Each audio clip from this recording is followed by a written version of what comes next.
Good evening, everyone. I think we're just about ready to start. Thank you for all coming tonight, and welcome to the debate organised by the Islamic Society at the University of Nottingham. It's great to see you all again, lovely to see a diverse range of faces. Tonight we're going to be debating this idea, Sharia versus secular democracy. I'm your host. I'm going to try and chair and facilitate this debate. My name is Hardy. I'm a second year student of politics here. And I'm going to try and set the tone for today, trying to understand what we mean by this debate. What are we looking to achieve by the end of this? See, when we think about Sharia law, a lot of us see red. Immediately, alarm bells start ringing. Ideas such as capital punishment come up, because we live in a society that we believe to be free and fair and democratic. But what do these ideals really mean? What is it to be free? Is democracy really free? When we participate in democracy and we elect representatives, is that what political activism really is? Or does Sharia law allow for potentially alternative means? On the other side of the coin, how does an Islamic state, a Sharia state, treat, for instance, different members of a society, homosexuals, women, anyone from any kind of background, different kind of background? Maybe they're not Muslims. How do they treat alternative faiths within their society? So tonight we're hoping to be enlightened by these different kind of ideas, and hopefully the speakers will allow for us to reflect and sort of be awakened by different kind of ideals. We have Abdullah al Andalusi. We're lucky enough to have him from the Muslim Debate Initiative. He's a fairly well-known debater. He's been president of the Oxford Union. I think he's had a few encounters with Tommy Robinson DDO, so I think that's what put you on the map. He will be proposing the motion that Sharia law is a tolerable faith. And from the University of Nottingham, we have Nishad, who is a third-year physics student, and he's been brave enough to step up here and debate Abdullah on this platform. On that note, I'd also like to thank the Agnostic Society for last minute having stepped up and UNASH, for stepping up and providing a speaker that had been such a last minute debate. So the format today, how it's going to pan out is the first session we're going to have 20-minute sort of introductory arguments by the speakers. Following that, there'll be a second session of 10-minute rebukes by the speakers, and then we'll have the last session where the speakers will be expected to sort of conclude their arguments, and that will last for about 8 minutes. Finally, at the last sort of stages of the evening, we'll have a question and answer session, which I'm going to come down the floor and start getting involved with people and trying to get questions out of you guys. So without any further ado, I would love to sort of invite Nishad to the stage and speak on his motion.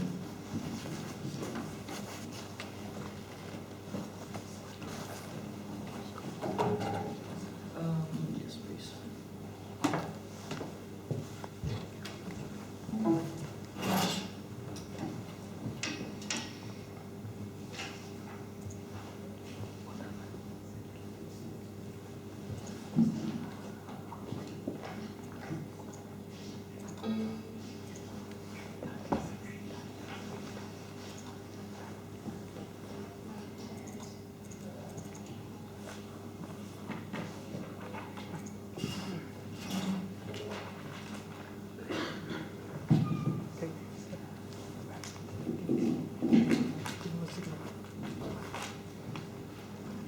Good evening, everyone. My name is Nishad. I study physics, as previously said. Today we are here to have a formal debate on the topic Sharia versus secular democracy. What do we think when we first think of, say, Sharia or secular democracy? Sharia is law, basically. But on what assumptions do we take these laws, that God himself gave these laws onto human beings? God in his all perfectness, on his flawlessness, gave these laws to us human beings to lead our lives. But what sort of proof do we have that God actually gave us these laws? Pretty much none, really.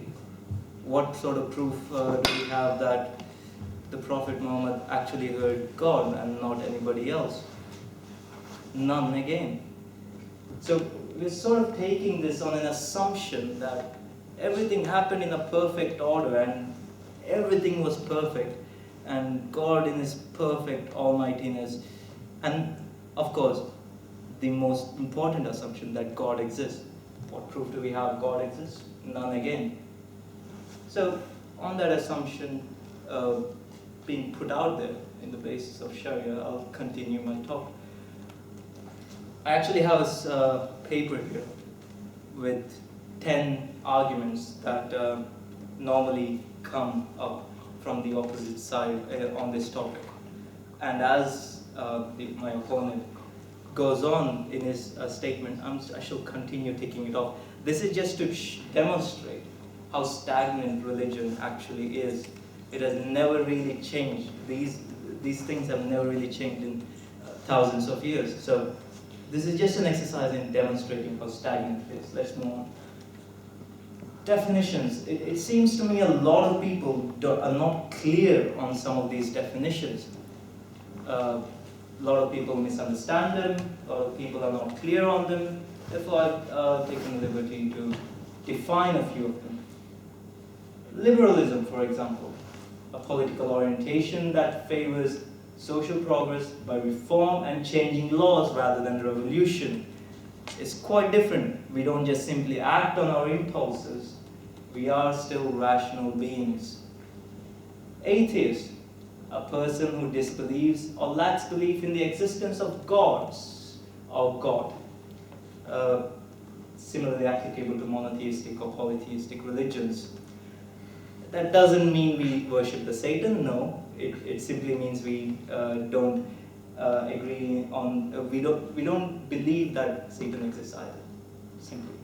Agnostic, a person who believes that nothing is known or can be known for the existence of nature of God. That's put simply. Humanist, a rationalist outlook on a system of thought attaching prime importance to human rather than divine or supernatural matters. Why? Because we simply cannot prove that a supernatural being or a divine being exists. We simply cannot. It's not proven, and it is unlikely that it will ever be proven. Therefore, we place an importance on being a humanist.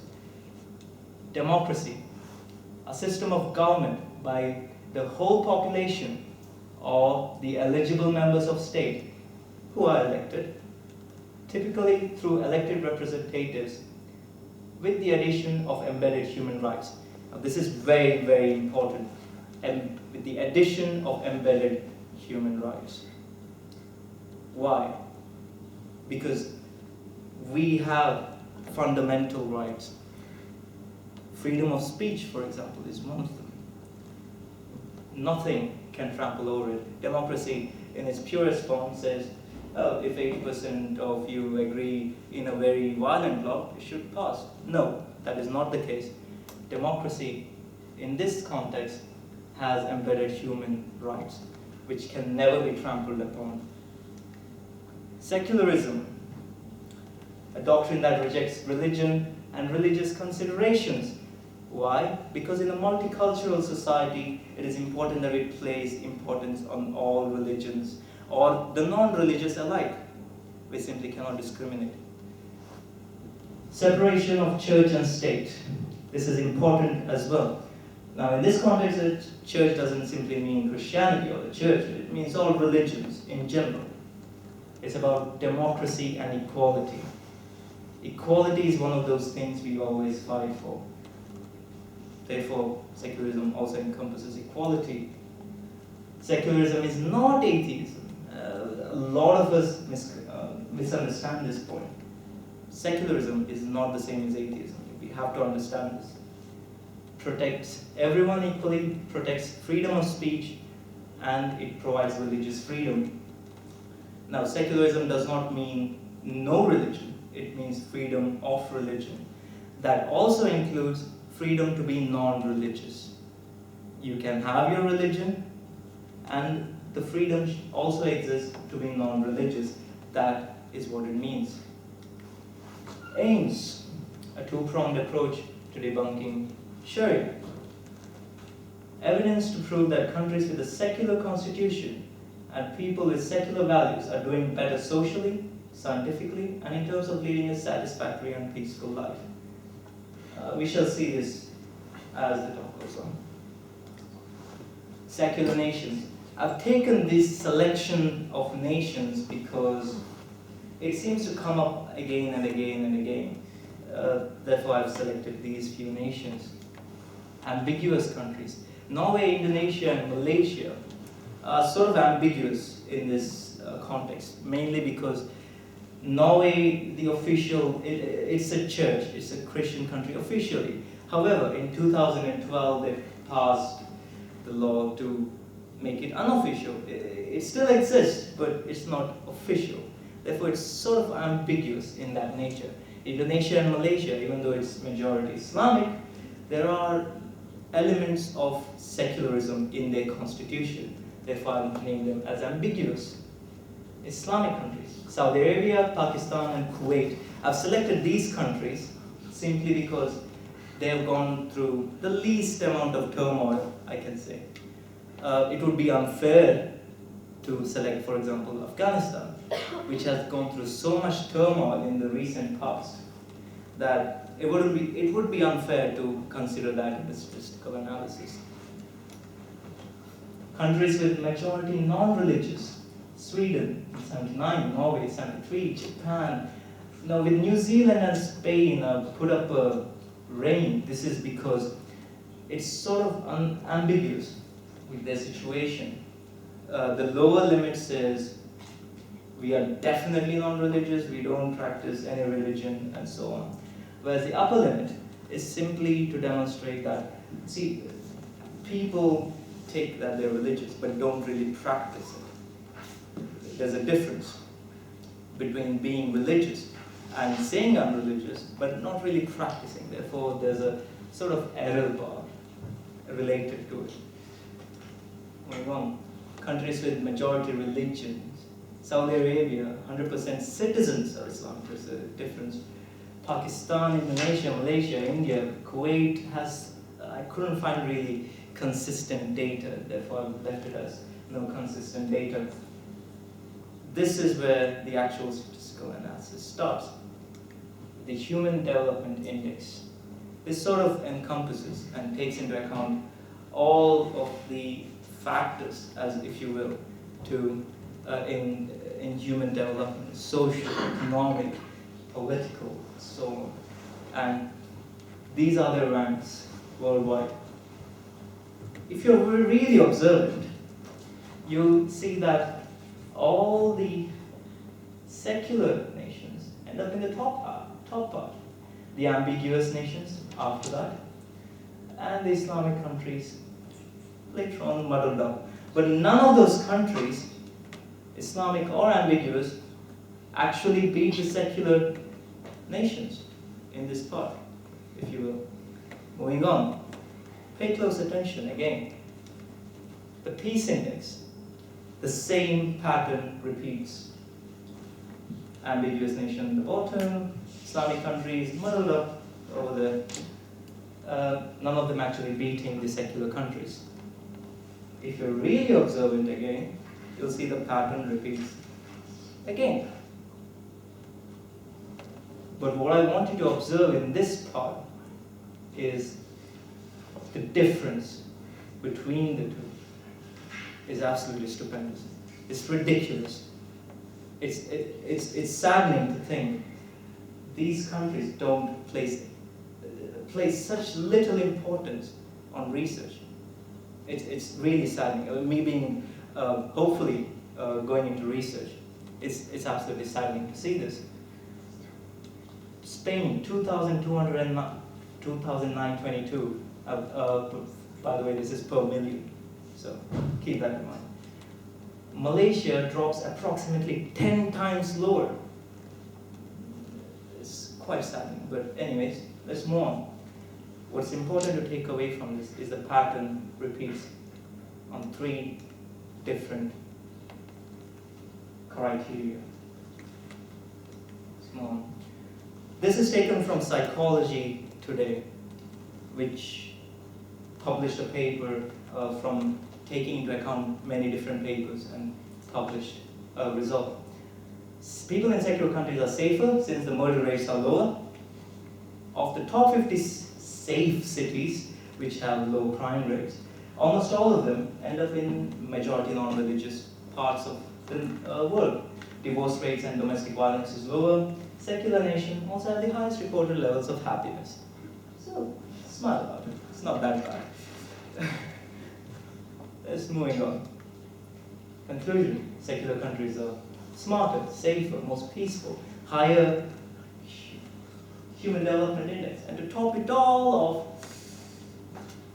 there's a clear relationship between how successful a country is and the religiousness or the lack of that country. So we see a clear pattern repeating. So the conclusion you can take away from this is sort of, it's very helpful to have a secular constitution, but it's not as effective as having a secular constitution and the citizens' values being secular as well. It seems to me in the statistical analysis that that is the most effective combination for a success of a country. Moving on, debunking Sharia. I shall talk on these 5 topics because they seem to come up again and again and again. Objective morality. Despite popular belief, I argue that objective morality can indeed exist. In the words of Dr. Sam Harris, if you can consider the worst possible misery a human being can ever undertake on the one side, and the best possible situation for a human being on the other side, you automatically have a scale through which you can measure your morality. Obviously, us being compassionate human beings will try to reduce that misery. Objective morality does exist. Morality can be free of religion. That is the sort of thing I'm driving for over here, if you will.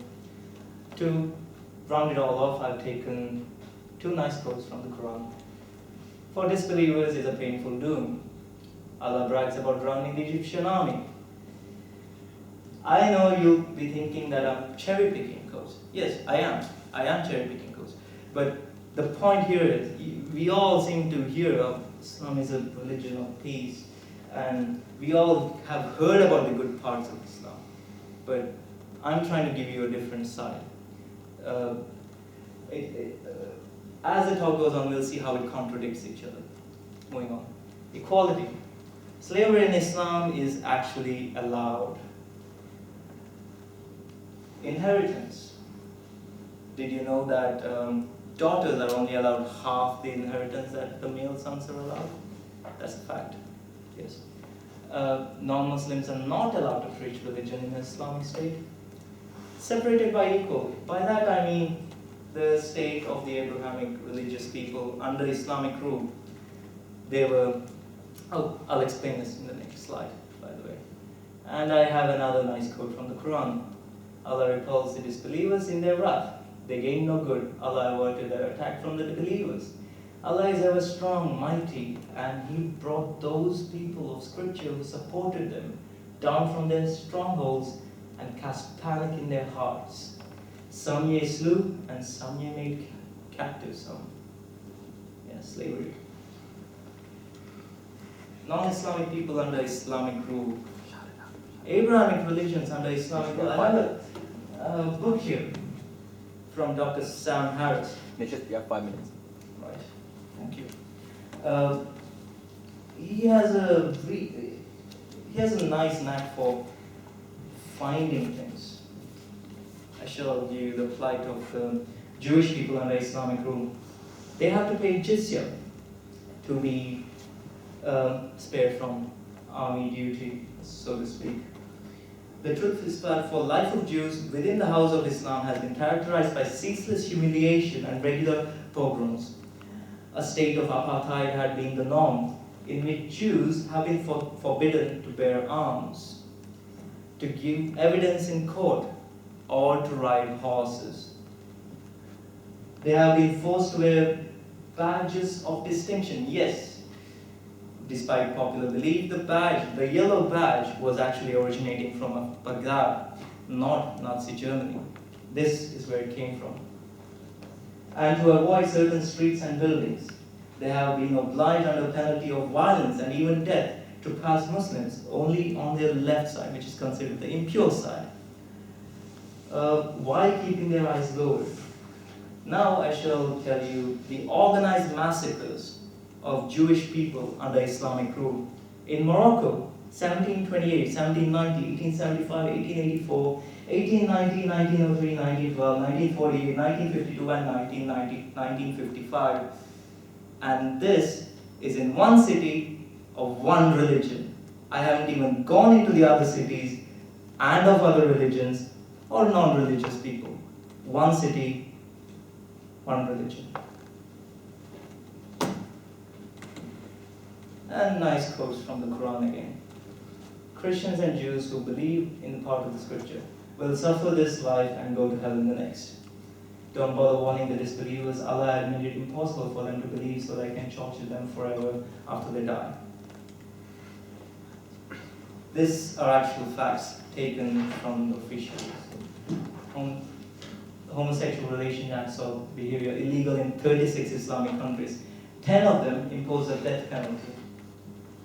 More than 4,000 LGBT members have been executed in Iran. 2/3 of reported all incidents against gay violence in Amsterdam are by Muslim youths. A Gallup survey showed not a single Muslim approved of homosexuality. I'm not saying this is true for all of you. I'm just showing you the facts of what the Gallup poll showed. UK Muslims comprise of just 2% of the British population, yet they comprise 25% of all anti-homosexual behavior. And this is another nice quote from the Quran. Whenever you catch committing the act of people of blood, that is homosexuality, then kill both parties to the act. Women's rights. These are quite official as well. 4 out of 5 Middle Eastern women are sexually abused between the ages of 3 and 6 by family members. But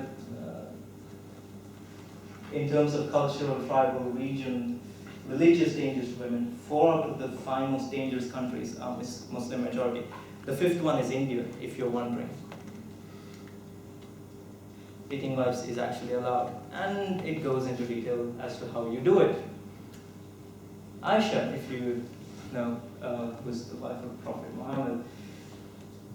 I have not seen any woman suffering as much as the believing woman. You have 1 minute. Thank you. Women have rights that are similar to men, but men are a degree above them. Don't bother trying to treat your wives fairly, it's impossible. Men and women are enemies, or is it just human beings? And sometimes Allah isn't all that clear about these things, for some reason.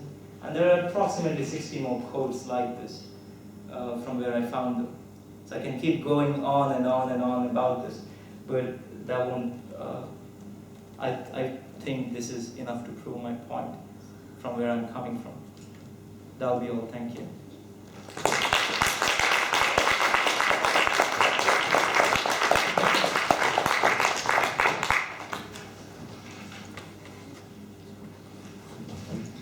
Thank you very much, Nishid. If I could just invite Abdullah. You got, yeah, sorry, you want to sit there? Yeah, you want to sit down there? Or? No, that's fine, that's much seeing fine. Okay.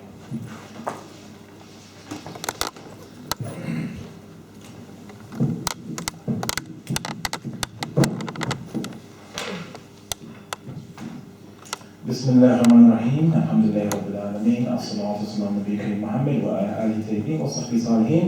I greet you these silent greetings of peace. Assalamu alaikum wa rahmatullahi wa barakatuh. May the peace and blessing of God be upon you all. Today's topic is Sharia or secular democracy, which is more tolerant.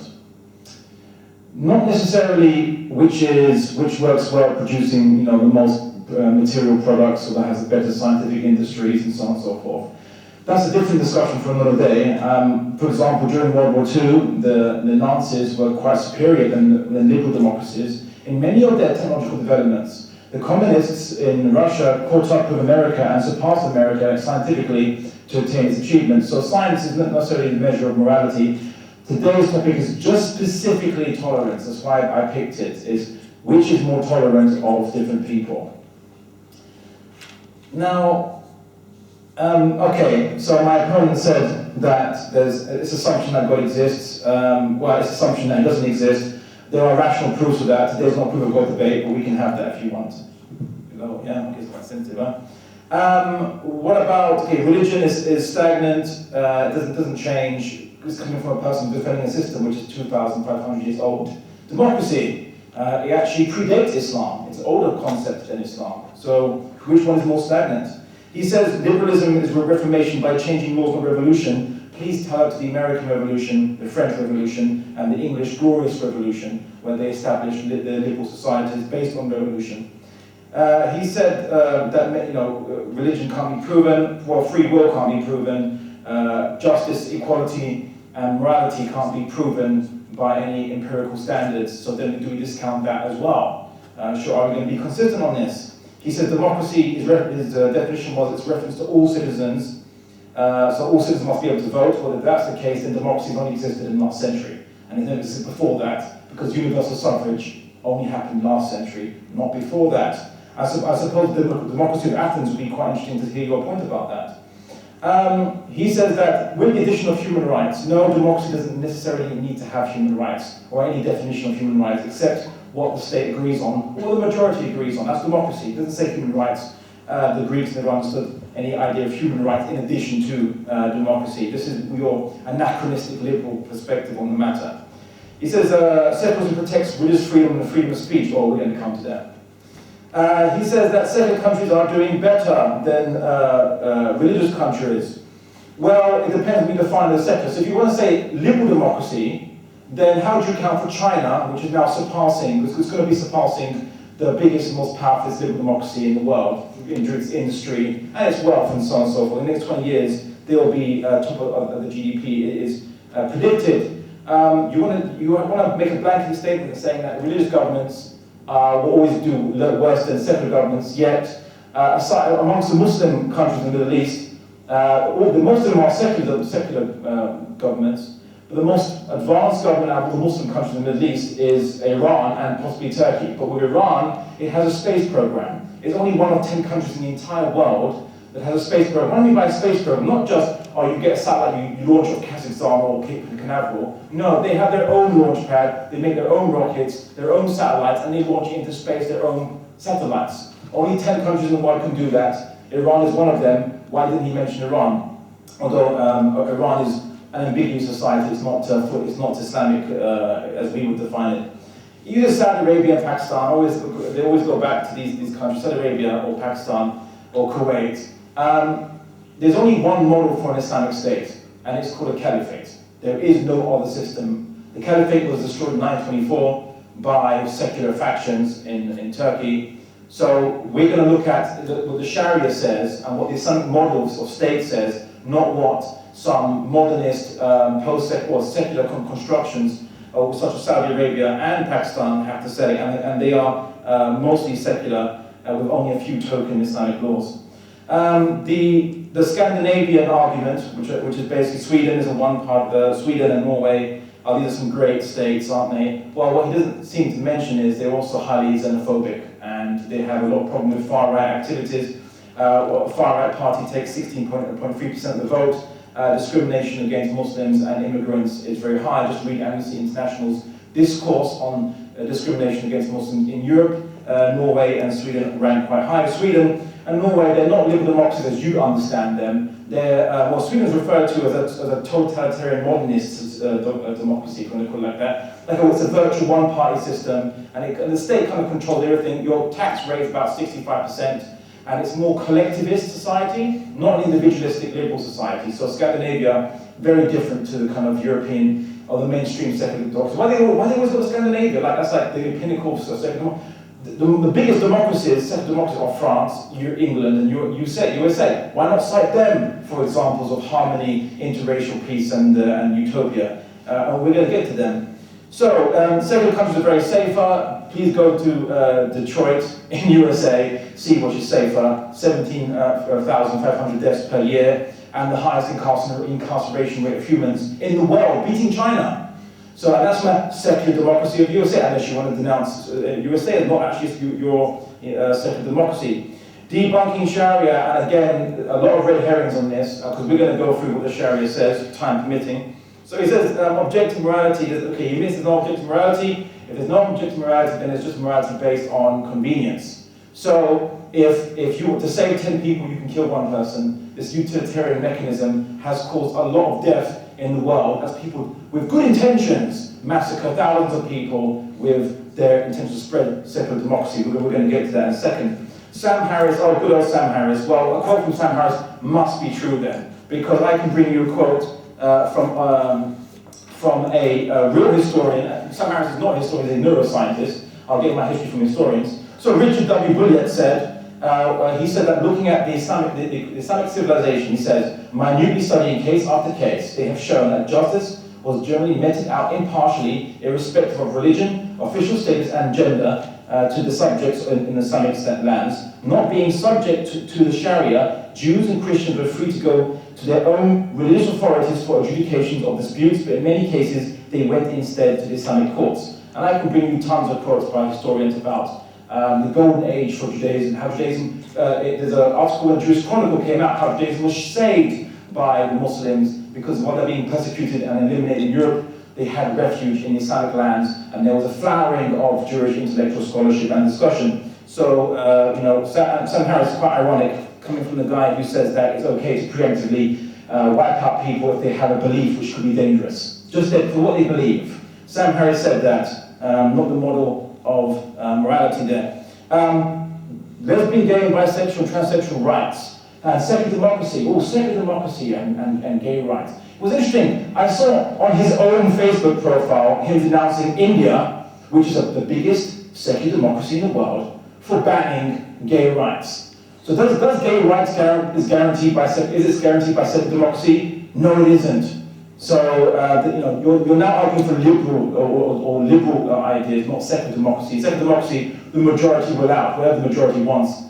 And in India, we see just how wonderful secularism has united the people of India together, how the Muslims and the Christians in Orissa province and the Hindus all get along swimmingly with pogroms and massacres and discrimination and treated like second-class citizens. In secular democracies such as Israel, we also see Arabs treating like second-class citizens, even Jews from other countries or not from European descent being treated less than those of Ashkenazi origin. So secularism never resolves ethnic issues. In fact, India was actually, there was much better cooperation and tolerance and harmony between Muslims and Christians before colonization of India and before you create secularism than afterwards. Now Jews and Christians and Hindus and Muslims are at each other's throats. He quotes a verse in the Quran saying Muslim men and women are enemies of each other. That goes against a quote which I think every Muslim, when they heard this, it came to their mind, which in the Quran it says that believing men and women are allies and helpers of each other.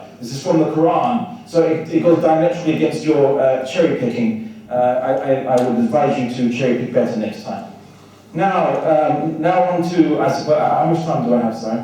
You still have 10 minutes. I have 10 minutes, excellent. Okay, now on to talk about what we actually came to talk about. Tolerance. Is secularism tolerant? Once upon a time, there was a political philosopher called Thomas Hobbes, and he wanted to answer the problem of Protestants fighting each other, right? Protestants fighting each other, civil wars and so on in England. What system did he come up with? He said maybe we should base a system not on your interpretation of the Bible. Christianity doesn't have a detailed law system, and so Christianity is naturally going to have a problem with this. Instead, based it on more materialistic considerations, he wrote his book Leviathan, very seminal work, and everything was all hunky-dory until he reached until he noticed that what do you do with people who have a religion that has political aspects to it? What do you do with them? Right, like Catholics, for example. Well, there is no answer to that except that the state has to dictate the doctrines and beliefs of its people to ensure that they all obey the state authority and don't engage in any rebellion, sedition, or question the state or undermine it. And this started the beginning of secular or liberal intolerance throughout Western history. We see John Locke in his ironically titled Letter Concerning Toleration, which tolerate all different kinds of sects and all different kinds of Protestant sects, but we can't tolerate Catholics and we can't tolerate Mohammedans, Muslims, because the Catholics believe in the Pope, which is an authority greater than the state or outside the state, and the Muslims believe in a Caliph, which is an authority outside a Protestant state, and so they can't be trusted or they don't deserve toleration because they defy the secular program. Everyone has to buy into the secular program, otherwise it doesn't work, and so they can't be tolerated, aberrations. We see John Milton in his Areopagitica, famous liberal philosopher for free speech. Yeah, he himself says that Catholics don't deserve toleration, they deserve extermination. Literally, he used the word extirpate, which is basically a synonym of exterminate. You can read up the quote yourself in his Areopagitica. It's not a long text.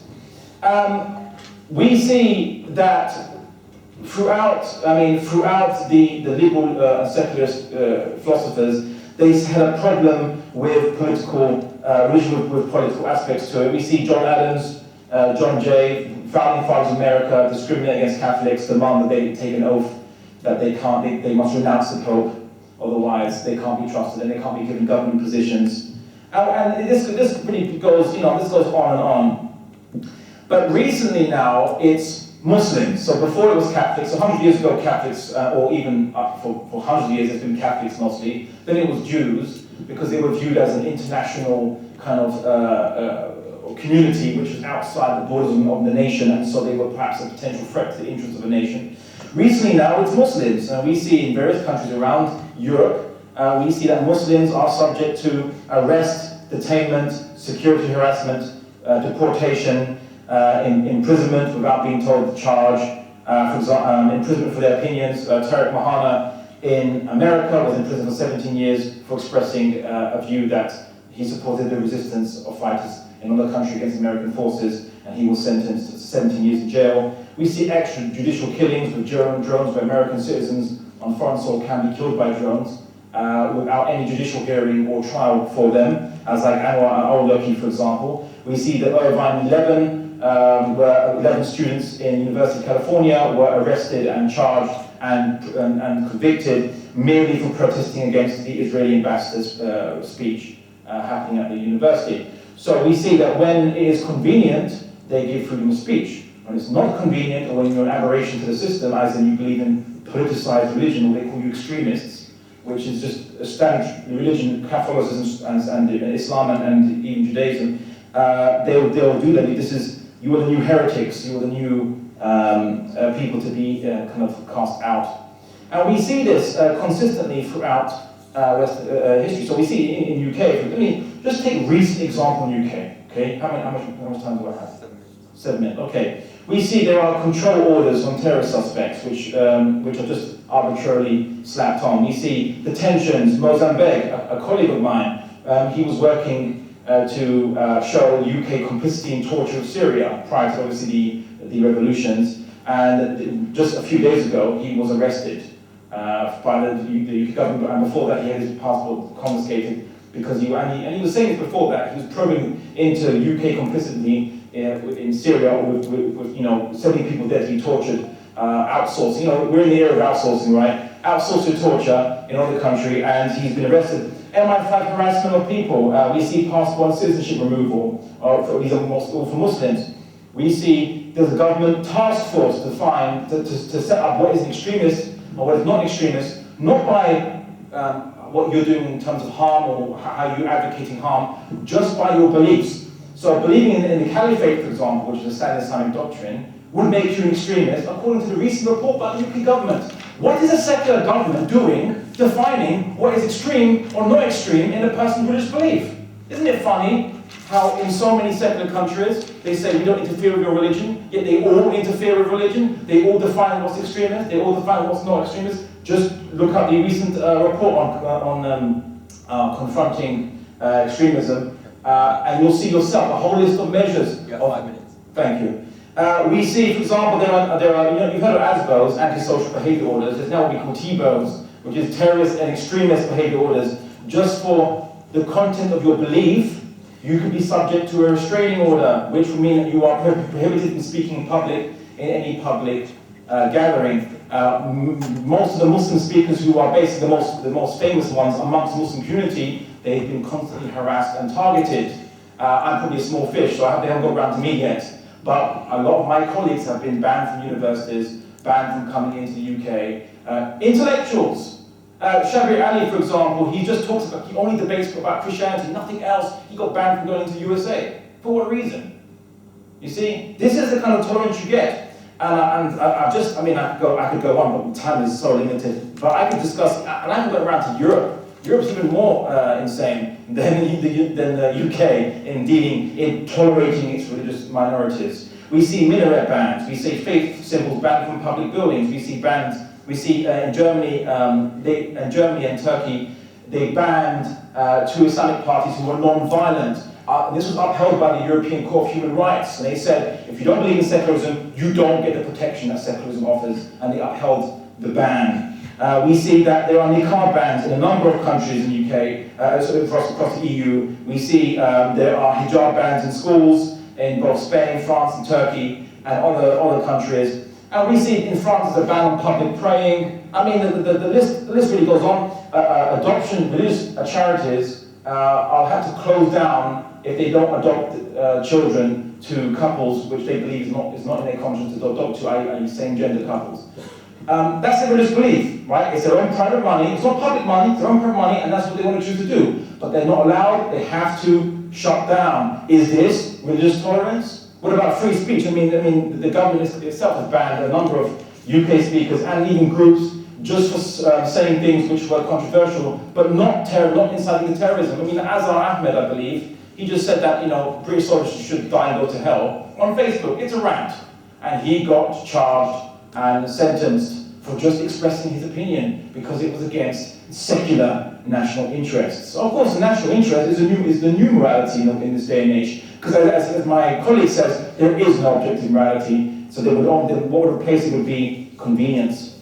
I will skip. I mean, foreign policy. I have a number of quotes, but I can't. The time is limited. So what I will just say is this: spreading democracy by the sword, spreading secularism and democracy by the sword, or by the bomb, or by the cluster bomb, or by the tank and the depleted uranium munition. It's been happening. It's not just a few government people saying it. Consistently, liberal philosophers from John Rawls. You know John Rawls, right? You must know John Rawls. Sorry. John Rawls, the liberal philosopher. You don't know John Rawls? He's like the grand sheikh of liberalism in the last century. You know, you're not liberal unless you know John Rawls. I mean, seriously. All right? He himself justifies that we can't tolerate outlaw states which aren't following secular liberalism. Aggressive foreign policy to spread liberalism or secular democracy to the world, because if you believe in universal human rights, according to your understanding, so then everyone has to follow it, right? The communists believe that their system was universal, so everyone must follow it, right? But what does Islam believe? Now I'm going to come to the Sharia. How much time do I have? A minute. I have a minute. All right, I'll be very quick. But we can go into this. In Islam, we don't believe that non-Muslims are under the Sharia. Non-Muslims are exempt from the Sharia because they don't believe in the Sharia. The whole point of the Sharia is that you must go into it by consent. And there are many verses in the Quran which we can bring up in the next rebuttals, and I'll go into detail about that. We see that in the Sharia, non-Muslims are allowed their own law systems. This included a discussion by Ibn Jawziyah, who said, in his time there was a wacky sect of Zoroastrians who believed in incestual marriage. For Muslims, this is a horrific idea. But he said, we have to tolerate them doing it. Their belief, we can't dictate to them. Even something as disgusting as incest marriage, we have to tolerate. Because we don't believe you can impose your system on other people. As for his what he said about gays and gays and women and so on and so forth, we'll get to that in rebuttals. But suffice to say, it is not as he depicted, and we can discuss in further detail. Thank you.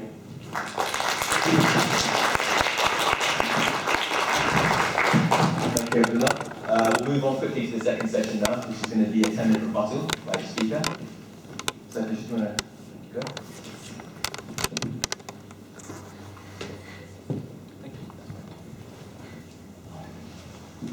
Hello again. To clarify a lot of things, I did not say there was no objective morality, I said there was an objective morality. There's a difference. I am saying there is an objective morality and it is free from religion.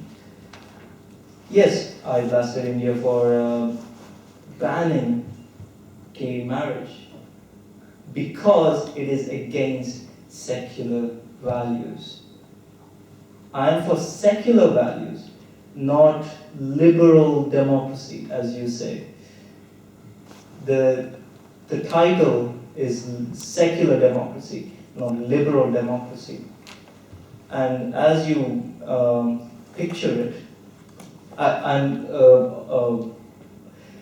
talking to you directly because this is a rebuttal. I hope nobody minds. In a secular democracy, it's not a totalitarian system. No. When I mean there is a certain embedded human rights values, such as freedom of speech. When I do say freedom of speech, it does have constraints. It's not unlimited freedom to say whatever you like. Freedom of speech can be restricted in certain senses. For example, defamation of an individual or an organization, violation of a contract, for example, inciting violence, which is why a lot of the speakers have been banned, because they were inciting violence in a religious sense. That is why we need secular values, which gives equality to all religions rather than one religion. And when you say UK and the US, what can I say? It's not a secular democracy. No, it's not. The UK, for example, has 2 archbishops that can be elected, 24 bishops. That is not a sign of a secular democracy. The US, for example, may have a secular constitution, but majority of them are Christians. For example, in my previous talk, as I've shown, you could see that most cities, the top 50 safe cities, all of them fall under non-religious parts of the world. That is true for America as well. I'm not defending America's or the UK's actions in harassment, no. But I did not endorse them either. I did not. What I did say is that I'm endorsing secular democracy. Not the UK, not the US, not countries, but a system which gives equal rights to all individuals, no matter their sex, no matter their gender identity, no matter their religion or their lack thereof. That is a system that I am endorsing. When you say Germany is actually has an official church. Did you know that? It's not a secular democracy. France, for example, they call it highly secular, but I think it's actually too totalitarian for my taste, because it bans things and it's not allowing people to wear certain things. That is against freedom. For example, your right to wear the niqab or the burqa or whatever is my right not to wear it. That is what I'm endorsing. I'm not endorsing a totalitarian system where everything is banned, everything that I think is wrong is banned, but I'm endorsing a system which is free and equal no matter who you are. And the caliphate, you mentioned the caliphate, it's quite hypocritical there, because the West gets blamed a lot about this. Oh, the imperialism of the West, the imperialism of the West. However, the main goal, or as the Quran says, is to conquer all unbelievers. That seems highly hypocritical of me to lay blame upon the West and pursue similar actions. However, we'll get on to that later. Science. Science takes observations into account, the reality, not a dream world. As Abdullah al Andalusi said, Islam as it should be, or as we think it should be, is wishful thinking. It is simply not possible to wish that it should be like this. You have 5 minutes. Thank you. We need to take into observations, real life observation. That is what science does. It takes into account the psychology of human beings, the evolutionary past of human beings, and the current situation, and gives us the best tools to make decisions from. That is what science does. Going on to the next one. Democracy does not need to have human rights. I don't understand that. Democracy does not mean, for example, as you might think, if 80% of the people think that someone should be killed, he should be killed. No, that does not mean that. Democracy has embedded human rights. Human rights that cannot be infringed. The right on your body, for example, is a basic human right. It cannot be infringed. That is democracy. Democracy is older than Islam. Okay, great. Where I say Islam has been stagnant. It has never changed. The democracy keeps changing on the basis of new evidence that turns up on science. It keeps changing. That is the strength of science and the secular democracy. It takes into account everything, including the current situation. We don't live in the 7th century anymore. That is the difference. Right then. You named several philosophers who are apparently liberal, but they endorse killing people. I don't see a sign of liberalism there. It almost seems to me they were inciting violence, which is not allowed under freedom of speech, which is quite different. I don't understand that. How can you call a person who wants to kill so many people, how can you call him liberal? That's not how it works. Next then. Right. That's so far all I have over here. But going on, when he says the good things about things that are there in the Quran, I agree that they are there. But what I did say was, I was showing you the different side of the Quran or Islam. Doesn't that show you the contradictions in Islam, rather? That there are good parts, but there are bad parts saying the exact opposite thing. Contradiction. In the next part, I'll go through several more of these contradictions. There are many more. Right. Consent to Sharia. I did tell you about the plight of the Jews under the Islamic rule, how they were treated. This is a similar concept that the black African Americans underwent in America right after they won their freedom. They did not have any civil liberties. It was as if they were separate but equal. No civil liberties, but not slaves. Still discriminated against. That is not equality. That is still discrimination. There is a difference between each of these systems. And to misconstrue them all into different things, it doesn't work that way. Thank you. That'll be all from my side.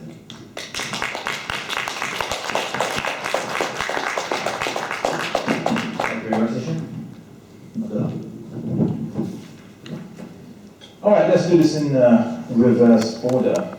So he says the Jews were discriminated. Well, you know what? Then no one told the Prophet Muhammad on this, because he said, whoever harms a non-Muslim, living in Muslim lands, has harmed me. So the Prophet Muhammad said to all Muslims, whoever harms a non-Muslim is equal to them harming the Prophet himself. And you know how much the Muslims love the Prophet Muhammad. So if we harm a non-Muslim, it's equal to harming the Prophet Muhammad himself. He also said, whoever oppresses a person, basically a non-Muslim under citizenship or in Islamic lands, or imposes on him anything more than he can afford, or humiliates him, or takes from him anything without his consent, I will oppose him at their judgment.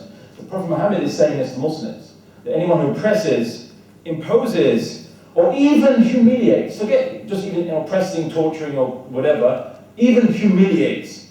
And the Prophet Muhammad has warned Muslims that he himself will oppose us on the Day of Judgment. He will ask God to punish the Muslim who dares do this against non-Muslims living amongst us. This is what the Prophet Muhammad said. This is his teachings, and this is what we go by. There was even an interesting story where a Jew felt comfortable enough to go up to the Prophet Muhammad, because the Prophet Muhammad owed him some money, and he grabbed the Prophet by the scruff of the neck, so to speak, and said, "Pay up what you owe me. Your family's always been late with paying up what they owe me." And so his friend, Omar, the friend of the Prophet Muhammad, the companion of the Prophet Muhammad, was really angry, like, how dare he treat the Prophet Muhammad like this? And was like, get away from him, I'll strike you down. And the Prophet said to Omar, "This is not what I needed from you. You should have told me, you should have said, Omar, that you should have advised me to pay my debts." And so he said, take this Jew to a place where you can pay for my own money, and give him 20 measures of dates on top of that as a gift. So the Jewish guy went to the Prophet Muhammad, accosted him physically. Was he beaten? How dare this Jew attack the Prophet? No.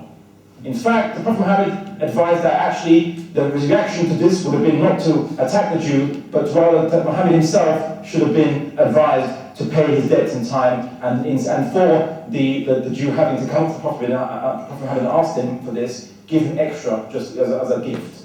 That's how the Prophet Muhammad treated non-Muslims living amongst us. And there is verse after verse on this in the Quran. In the Quran he says we're meant to convert the world and change the entire world into Islam and do it by force. Really? Well, no one told the Quran this, because in the Quran it said, "And had your Lord so willed, those on earth would have all believed, all of them together.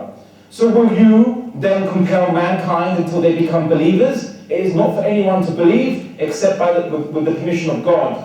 So the Quran is telling the Muslims, it is not for you to compel mankind to believe. I mean, not a verse of the Quran saying there's no compulsion in religion, truth is clear from falsehood. Now, he's trying to be clever, saying, oh, well, if I give a contradictory verse to him, he goes, oh, that's just contradiction in the Quran. Bring me your contradiction in the Quran, we'll debate those. We'll see if there really is contradiction. I've made quotes here, I've quoted stuff, let's see if he can quote stuff and see if there's a contradiction to that. Yeah, sure, disbelievers, but not all non-Muslims are disbelievers. That's an assumption made by you. Disbelievers are those who know the truth and they reject it, or they choose not to be critical and ask questions to find out the truth. They are disbelievers. But in the Quran it says, there are Jews and Christians, on the Day of Judgment they will not grieve because they are modest and they are sincere and they do good. So read the Quran properly instead of picking cherries.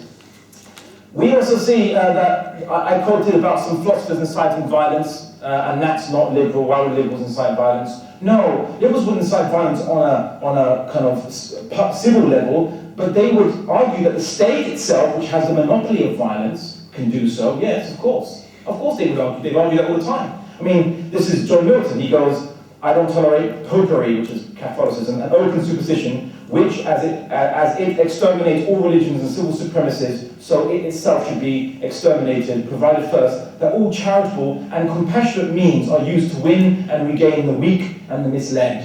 So, I mean, it sounds like the integration discussion to me, actually. You must integrate, accept British values. What are British values? Very vacuous. But, how much time do I have? 5 minutes. He said, I'm going to go back to what he said at the beginning. Oh, yes, there is objective morality. You know what, sorry, maybe I misheard you. I was giving you the benefit of the doubt.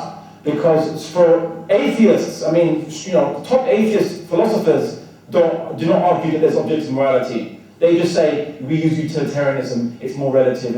And so utilitarian arguments is against the natural law or human rights arguments. And we see this debate happening, and there are atheists having debates with each other on this matter. So if you as an atheist disagree with this, then I'll find you 5 atheists you can debate on this matter.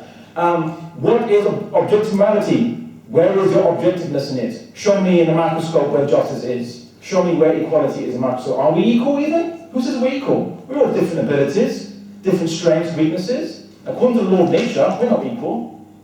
The fittest, the strongest, the more intelligent, the better man or woman has a better immune system is not equal to the weak and those who don't have those things or have a lesser version of those things. Where do we get equality from? You've guessed it, religion. We borrowed it from Christianity, well, the West rather borrowed it from Christianity. Equality before God, and it's taken as just a given. We're equal. But according to science, we're not equal at all, and you're just basically pulling a rabbit out of the hat with that one.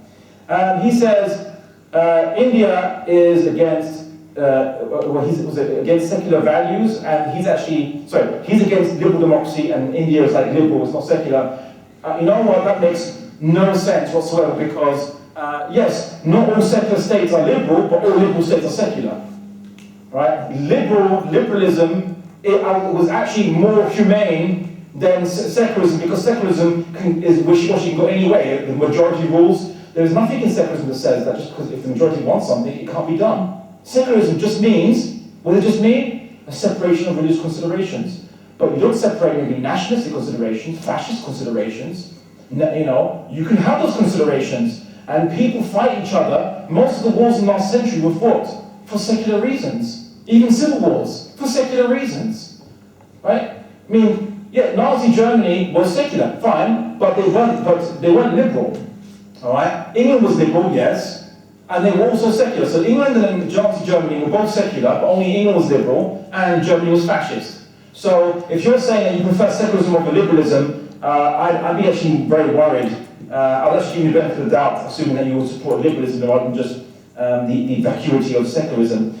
He says freedom of speech is not unlimited. I hear this argument all the time when someone's taking away my rights. It's not unlimited. You can't say whatever you want. You know, but who decides what is offensive and what is not offensive? Who decides who gets offended? If you want to insult religion, which defines the character and the personality of people, that's fine. If you want to insult, let's say, race or sexual preference or so on, well, that's wrong. Even though sexual preference and race are superficial aspects to a person. Well, a person is just their race, a person is just their sexual preference. A religion defines more of a person's personality, whether you have a religion or no religion, whatever your worldview, it defines more of you than your race or your sexual preference. It's like me saying, right then, we should, you know, if you are a Marmite lover, that defines you. I will label you as a Marmite lover. And you're a Marmite hater, that's part, I can't insult that because that's offending you. But I can attack your worldview and what you hold dear, the beliefs you hold dear. It's silly, right? But because it's a secular system, they're going to prioritize secular considerations over religious ones. That's why you have this double standards in the West. He said that Germany has an established church, England has an established church, not secular systems. Well, they're de facto secular systems. I mean, no one's going to basically say that in England it's a theocracy, is it?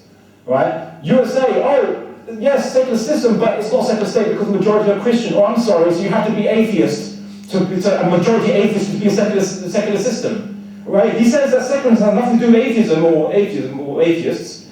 But when I bring in USA, it's a secular system, right? No, that's not secularism, because the majority are Christians. 1 minute. Well, please make up your mind on what is secular and what isn't, and then we can have a debate about it. Science, evolutionary past. Well, if you want to base a system on science, why not bring up eugenics or social Darwinism, just like was popular in a certain German country last century, and so on. They base their system on eugenics and social Darwinism. That's what science gets you. He said democracy has inherent human rights. You can't vote someone to die. Yes, you can. Poor Socrates was killed by democracy. The majority of people voted him that he should die for corrupting the youth, and he died because of the majority vote. And that was the first democracy of which we get the name from. So you have to do more research in your history. My time is running out. I'll discuss other things. But the belief in caliphate was all-inclusive, plural, with different law systems for different people, and it lasted for a good long time. All these, even those Sam Harris examples he brought was from the 17th century. It started in 700. That's 1,000 years. What about 1,000 years gap? Thank you. All right, we'll go straight on to our third session now, which is going to be an 8-minute. Give me a minute, I'll use it. No problem.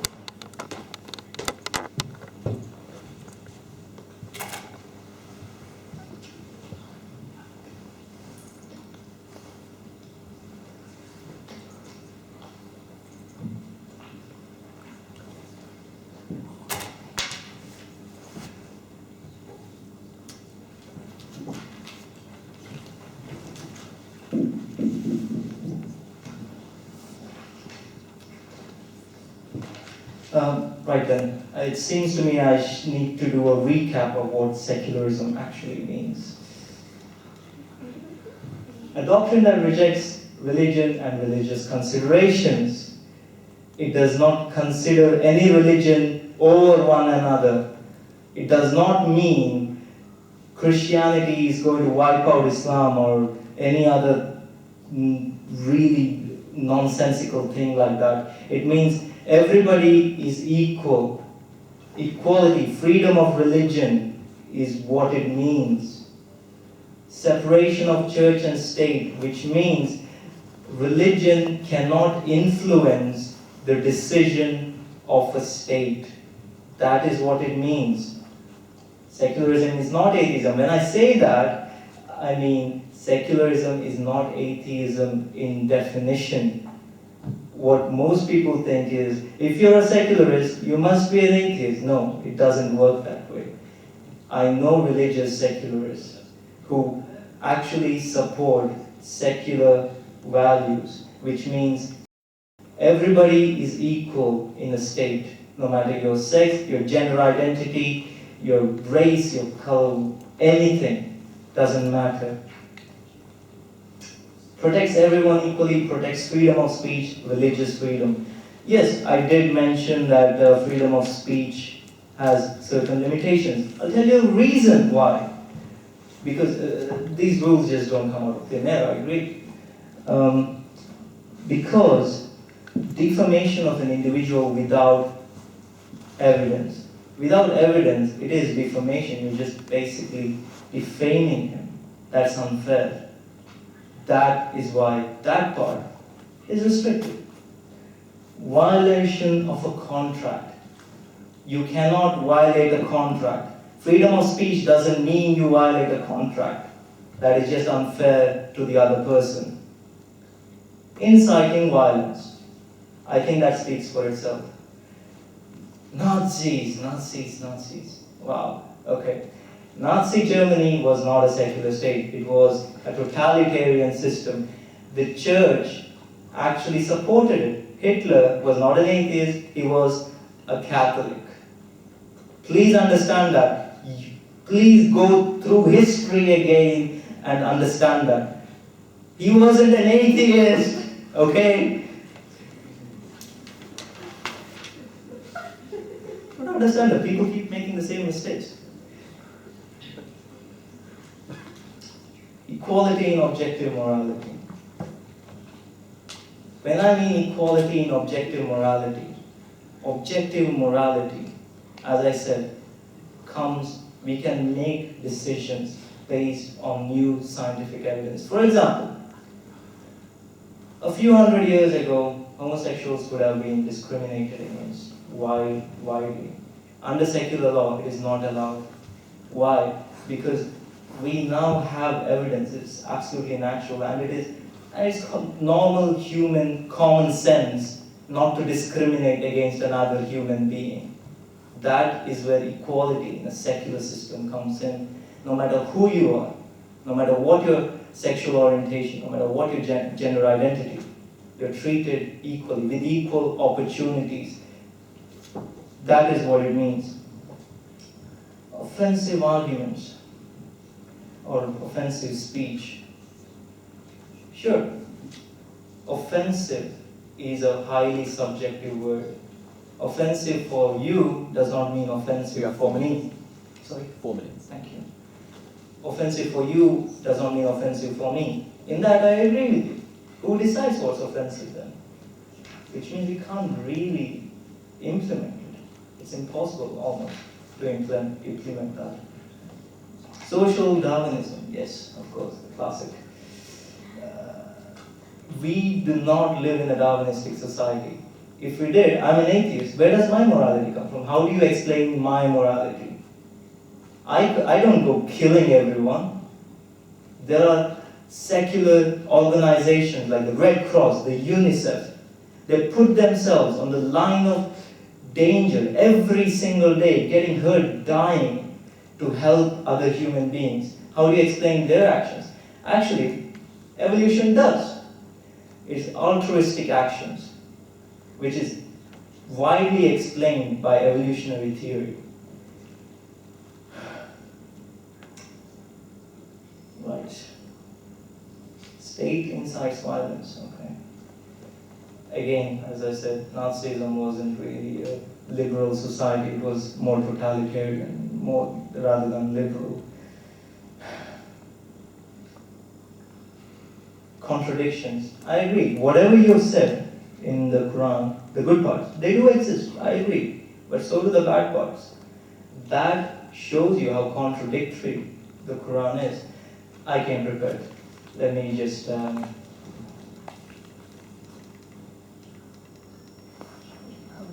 then. Go through that page. While alcohol is not allowed, it's haram. However, in heaven there are rivers of wine. Oh, okay. A little iffy there. Strong drink and games of chance, say, in both is great sins. It's a sin. However, and of fruits of the date palm and grapes and mints, it derives strong drink and also good nourishment, though therein indeed is a potent form of abstinence. Alcohol again. You have a minute. Thank you. Can Allah do anything? Yes, Allah can do anything. Maybe not. Contradiction. Does Muhammad ask for a fee? Yes. No, as well. Contradictions. Does Allah send people astray? Yes and no. Contradictions. Does man treat his wives fairly? Yes, it's possible. No, maybe not. Is Allah kind and merciful? Yes. And also no. Problems. How do we solve this? It almost seems to me that people who wrote the Quran couldn't make up their minds about what is right or what is wrong, or according to them. That's what it seems like, because there are so many contradictions. These are just a few selected contradictions, mind you. There are so many more. I could go on for hours and hours about these contradictions, but these are just a few. There are more. What it seems to me is there have been so many wrong assumptions about secularism or democracy or how it relates to atheism. No, we do not incite anybody to die. Secular democracy means equality, freedom, and separation of church and state. Thank you very much. Thank you.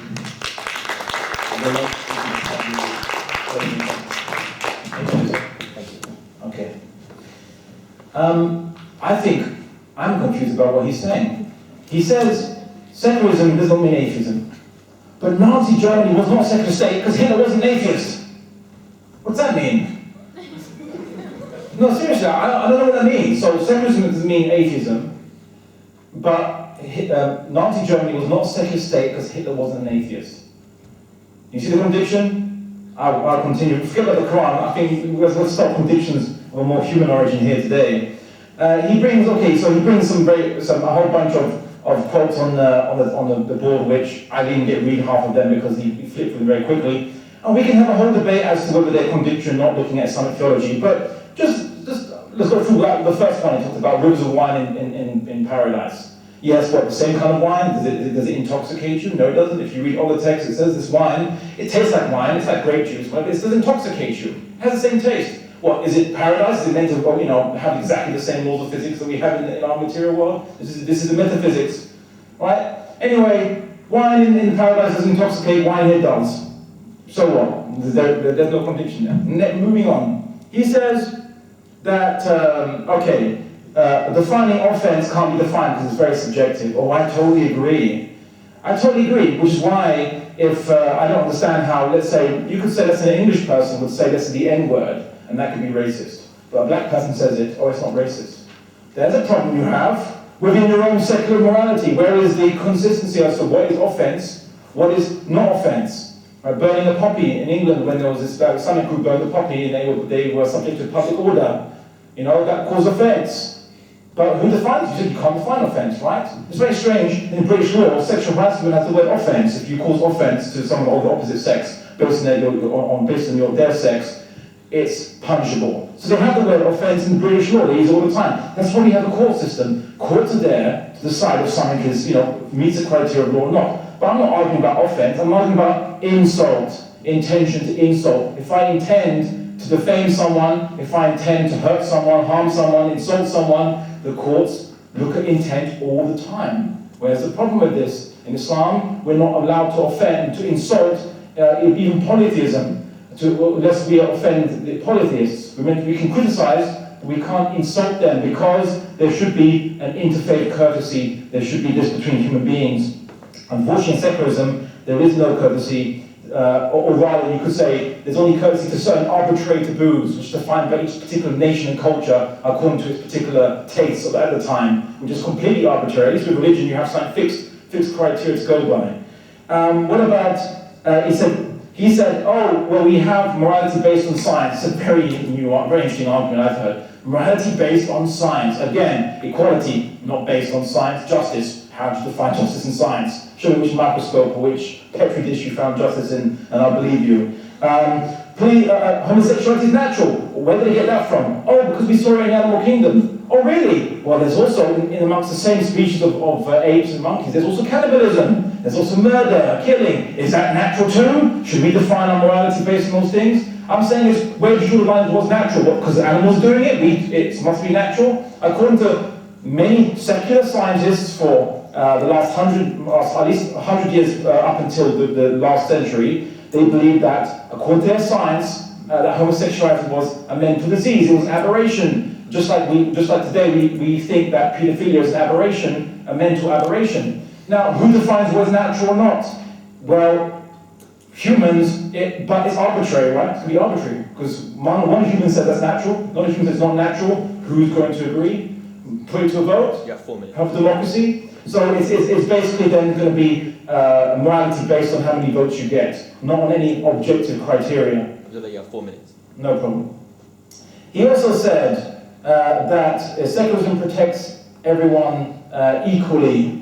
Well, let's say, for example, I have a state, and I say everybody has an equal right to eat pork, for example. Everyone has an equal right to eat pork or not eat pork. All right, fine. Some people will avail themselves of that, some people won't avail themselves of that. But if I said that in every state, everyone has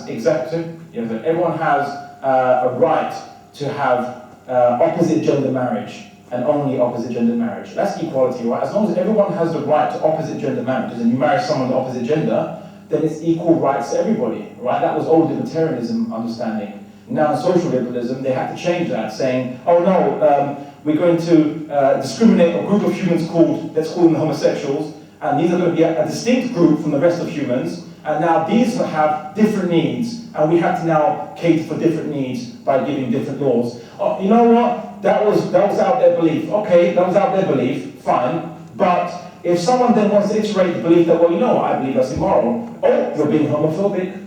It's wrong for you to say that. You're offending them. You're creating an environment which is very bad for them. Even though you're not arguing anyone to be killed, or Christian preachers get arrested in UK for this. Whether you agree with homosexuality or not, I'm not debating that issue about here today. I'm only arguing that, okay, if you want to take a position that it's moral, there are people who believe it's not moral. Do they have a right to express their opinion too?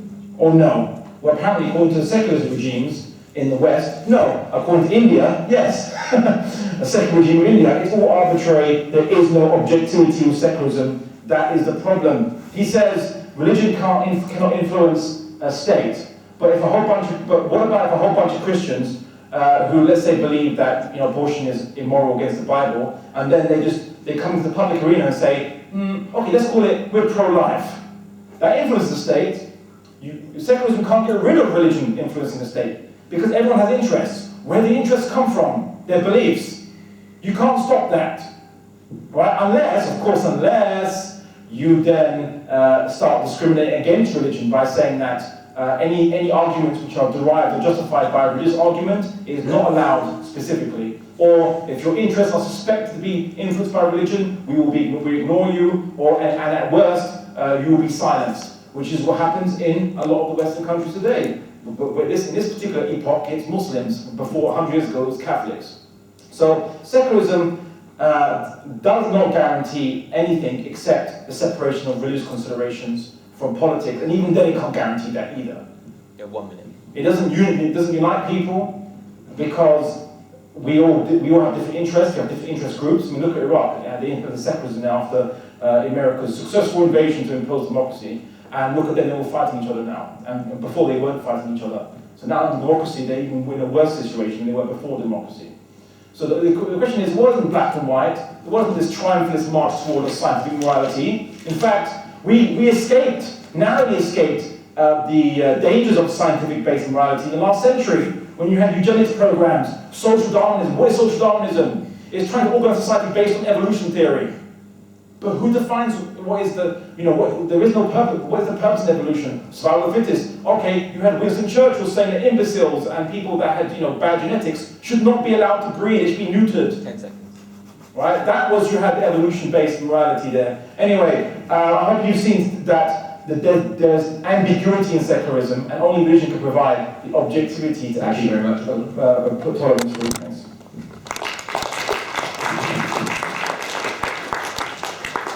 Okay, guys, well, we're going to move on to the question and answer now.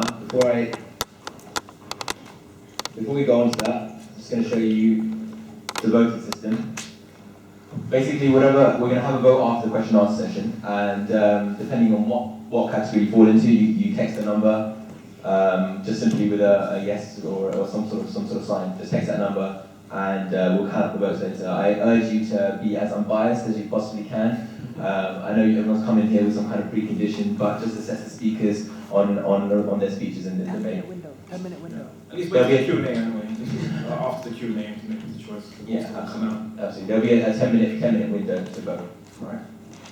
Okay, brilliant. If we can go to the question then. Oh wait, straight away. All right. If I could just have your name and who your question's directed to. No, it's up to you. Mine's not a question. I just saw the quotes that you put up there, and because it's my faith, I felt obliged to tell you that the quotes that you quoted, I don't know where you got your translation from, but it's actually wrong. I've got the actual translation with me, and if you'd like, I'll read them for you. The first one for the Surah Nisa, right, about you can't treat your wives properly and you can treat your wives properly, it's a contradictory. It's not, because there it says you can't treat your wives properly, right? Because the ayah before that, the verse before that, it says you can have more than one wife. But Allah subhanahu wa ta'ala tells us, God tells us that if you can't treat your wives properly, then you shouldn't have more than one. But in Islam, it is permissible for a man to have more than one wife, and then if they can accommodate all wives properly. Okay? And the second one, sorry. You have a question? No, I don't have a question. Alright, well I'm going to have to just kind of cut this short. Sorry, thank you very much. We went straight for the jug with that. Any other questions? Yeah, we've got one at the back. Thank you. Just your name and then your question. Please make it a question. Keep it as short as possible. Actually, my name is Rahim. It's not a question. It's like another statement. I'm Muslim and I'm for secular democracy. And second thing, I cannot express my opinion in this public, and as well as I know that it is being recorded. So as an international student, I have to go back to Pakistan, and I know what consequences there can be for me. So I just have to say that I cannot express my opinion. There is limitation of freedom of expression in my speech.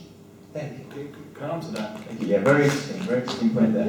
All right. He says he can't express his opinion because he has to go back to Pakistan. Interesting enough, I was going to go to Pakistan, but because I talk about caliphate, people worried that the government would do to the organisation and invite me, so they couldn't invite me there, even though caliphate is part of Islam. The Pakistani government is what? It's not a religious government. It's a secular dictatorship, kind of. Or secular democracy, what you can call it. That's what Pakistan is. All the Pakistanis know this. It's, the upper echelons of Pakistan are dominated by liberal fundamentalists and secular fundamentalists. And they detest the religion or Sharia and Sharia law. And probably when you go back there, you'll probably be in good company amongst the elite, having having some lassi or whatever, in a nice cafe, a nice area, right? The thing is this, there are videos online you can see. There are debates between Muslims and Christians in Pakistan, and there's no one being killed or shot there or whatever. But if you talk about anything about the political system from Islam, if you talk about Islamic political system, if you advocate it in Pakistan, you get disappeared, you get shot, you get arrested by the Pakistani authorities, and you get sent God knows where. So Pakistan is not an argument against religion, it's an argument against secular democracy and what it can do. Thank you very much. Can I respond to that? Yeah, absolutely. Right now, the stats say that 82 to 97% of deaths related fatalities are caused by Muslims towards Muslims, the terrorism fatalities. That kind of shows why he's actually afraid. And Pakistan is actually an Islamic country, not a secular country, for your correction.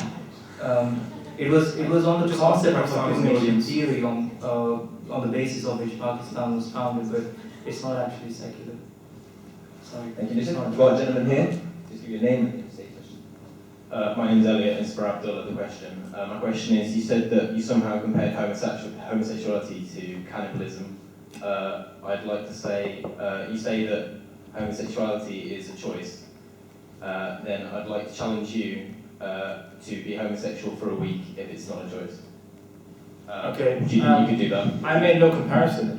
I merely said, if you're going to play the game of let's deduce what's natural by looking at animals, then let's be consistent with deducing what's natural by looking at animals from the same races or same species, because the animals aren't just gay, but the rest of it they're nice and moral. They do all the things. So how are we now going to? Who decides what is natural, what is not? That's my point. I'm not making any comparisons. I'm just saying who decides, right? Why not cannibalism? There are apes that commit cannibalism. Why not incest? Many apes commit incest. Why not incest is natural? I'm not making a comparison, I'm just saying who decides? Animals? Is animals going to be the basis for our morality? I hope not. May I? Excuse me? Okay, well, can I Could you be gay for a week? Can I be gay? What's the definition of gay? You want to have sex with another man for a week, do you think you could do that if it's not a choice? You know what, there are many what you call heterosexual guys who do that after a few pints. I mean, it's not really outside the realms of possibility, because who you have sex with, you can choose who you have sex with, right? Sure, can you not choose who you have sex with? So I don't see your argument there, because it seems that you can choose who you have sex with. So I don't see the argument is that what you can't choose, what the people you label. And I don't like the label because I believe it discriminates between humans. Sorry? Okay, sure. People say homosexuality is a choice, it's a choice. May I ask you, when did you choose to be straight? When did I?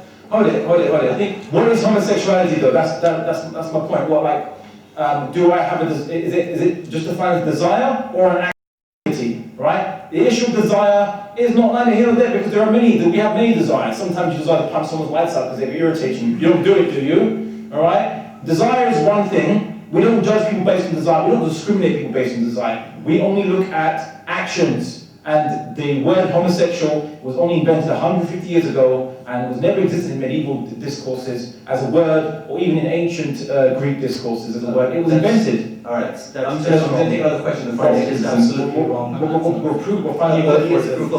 Find me a word. No, the word, not the activities, the word. Find me the word in many discourse. The word was concocted 150 years ago. All right, we'll take another question from the front, because there's guys who are urging to talk. Just your name and question. My name is Fabian. First of all, it's not about what's natural and what's not, but what infringes my rights. If somebody comes to kill me, I don't want that. If somebody has sex with another man, I don't care. And if you say that discrimination against them, if you give them special rights, I don't see what discrimination is if you say everybody can marry or love or have sex with anybody they like. Anyway, my point is that you spend the whole time denouncing what difficulties secularism still has, and that there are ambiguities there, and the motion was which is more tolerant. So you should make a proposition case for Sharia law. And say it provides the non-arbitrary absolutism or objectivity that we need in order to resolve these ambiguities. Well, how is a evolving system which is self-learning and which is judged by its outcomes and bad system collapse, good system prosper? How is it worse than than a system which you say is non-arbitrary, because you choose that God is the only, your God is the right God. So first of all, you have to defend why God is right, and therefore your laws are not arbitrary, but true absolutes. And second of all, then you have to say why the good things that Sharia provides cannot be voted in by democracy, but have to get special status in religious considerations, please. Okay. Very simple. It's very simple. Whatever can be voted in by democracy can be voted out by democracy. I really don't want the subject of my human rights to be decided by a majority. Any more than, I just saw what they did to Socrates, and I saw what the majorities can do to Socrates. Not even the American founding fathers believed in democracy. They had to establish a constitution that would be more fundamental to democracy. The American public don't choose their constitution. You don't choose it, you just choose who's the leader, right? That's the limit, because they didn't trust, they took Plato's argument, that basically the average person can't be trusted with knowing political state of affairs, and they can be swayed by xenophobia and irrationality. Humans are irrational, we're not actually most irrational, we're irrational. It's very worrying that I'm going to allow my human rights to be in the hands of humans, or just their tastes and conveniences. But who else? So, well, here's the thing, right? First and foremost, it was argued who is more tolerant, what is more tolerant, okay, the system. Let's assume, let's assume that Islam was made by a human being, okay? It was written, the book was written. Let's make the assumption just for the sake of the atheists in the audience, okay? But the book has attained religious status such that no human being can challenge, let's say, you know what, I don't think we should be nice to non-Muslims. I think that it'll be more beneficial for us if we take their property and make the Muslim community stronger, more important, better, like fascism basically, right? But people say no, because irrespective of, even if the majority has been convinced of that emotion, the text stays the same and says, no, you can't do that. You see, humans need that like a lighthouse. You need to be brought back to this fundamental. The idea of but human rights, surely human rights can do that, natural rights can do that, but what is natural rights? Who defines human rights? Jeremy Bentham, the famous philosopher, said human rights or natural rights is nonsense on stilts. And he tried to introduce utilitarianism as a counter, but utilitarianism opens up a whole other can of worms. And the last point, so the first point he said was, you don't care who you marry, whether you marry whoever you do. Well, most secular states do care. You can't marry your sister or your brother, and you can't engage in polygamy in virtually almost every secular state, right? So they do tell you who you can marry, and they do tell you who you can't marry. I said, unless it has any effects on other people, you cannot do that. But since if you marry a sister, there's strong evidence that 80% chance of trisomy 21, which results in Down syndrome, may occur, because if you have too much similar genetics, then you get mutations. So what suffers the child? Somebody could counter the protection as the atheist Lawrence Krauss said, in response to this question, they could use protection or abortion, and there you go, no harm done. Now what's your argument?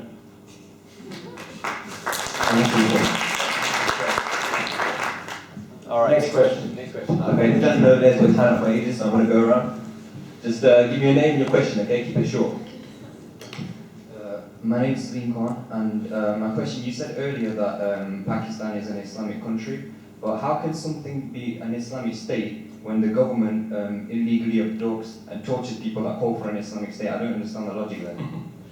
Thank you very much. Are you clear on the question, guys? I think that's directed at you, Nisha. Could you please repeat that? Would you like to repeat it? You said that Pakistan is an Islamic country, yeah? And my question is, how can it be an Islamic country when people that call for an Islamic state are being tortured and illegally abducted, like Naveed Bhatt, who people still don't know where he is today? His wife's devastated at the fact that she doesn't know where he is.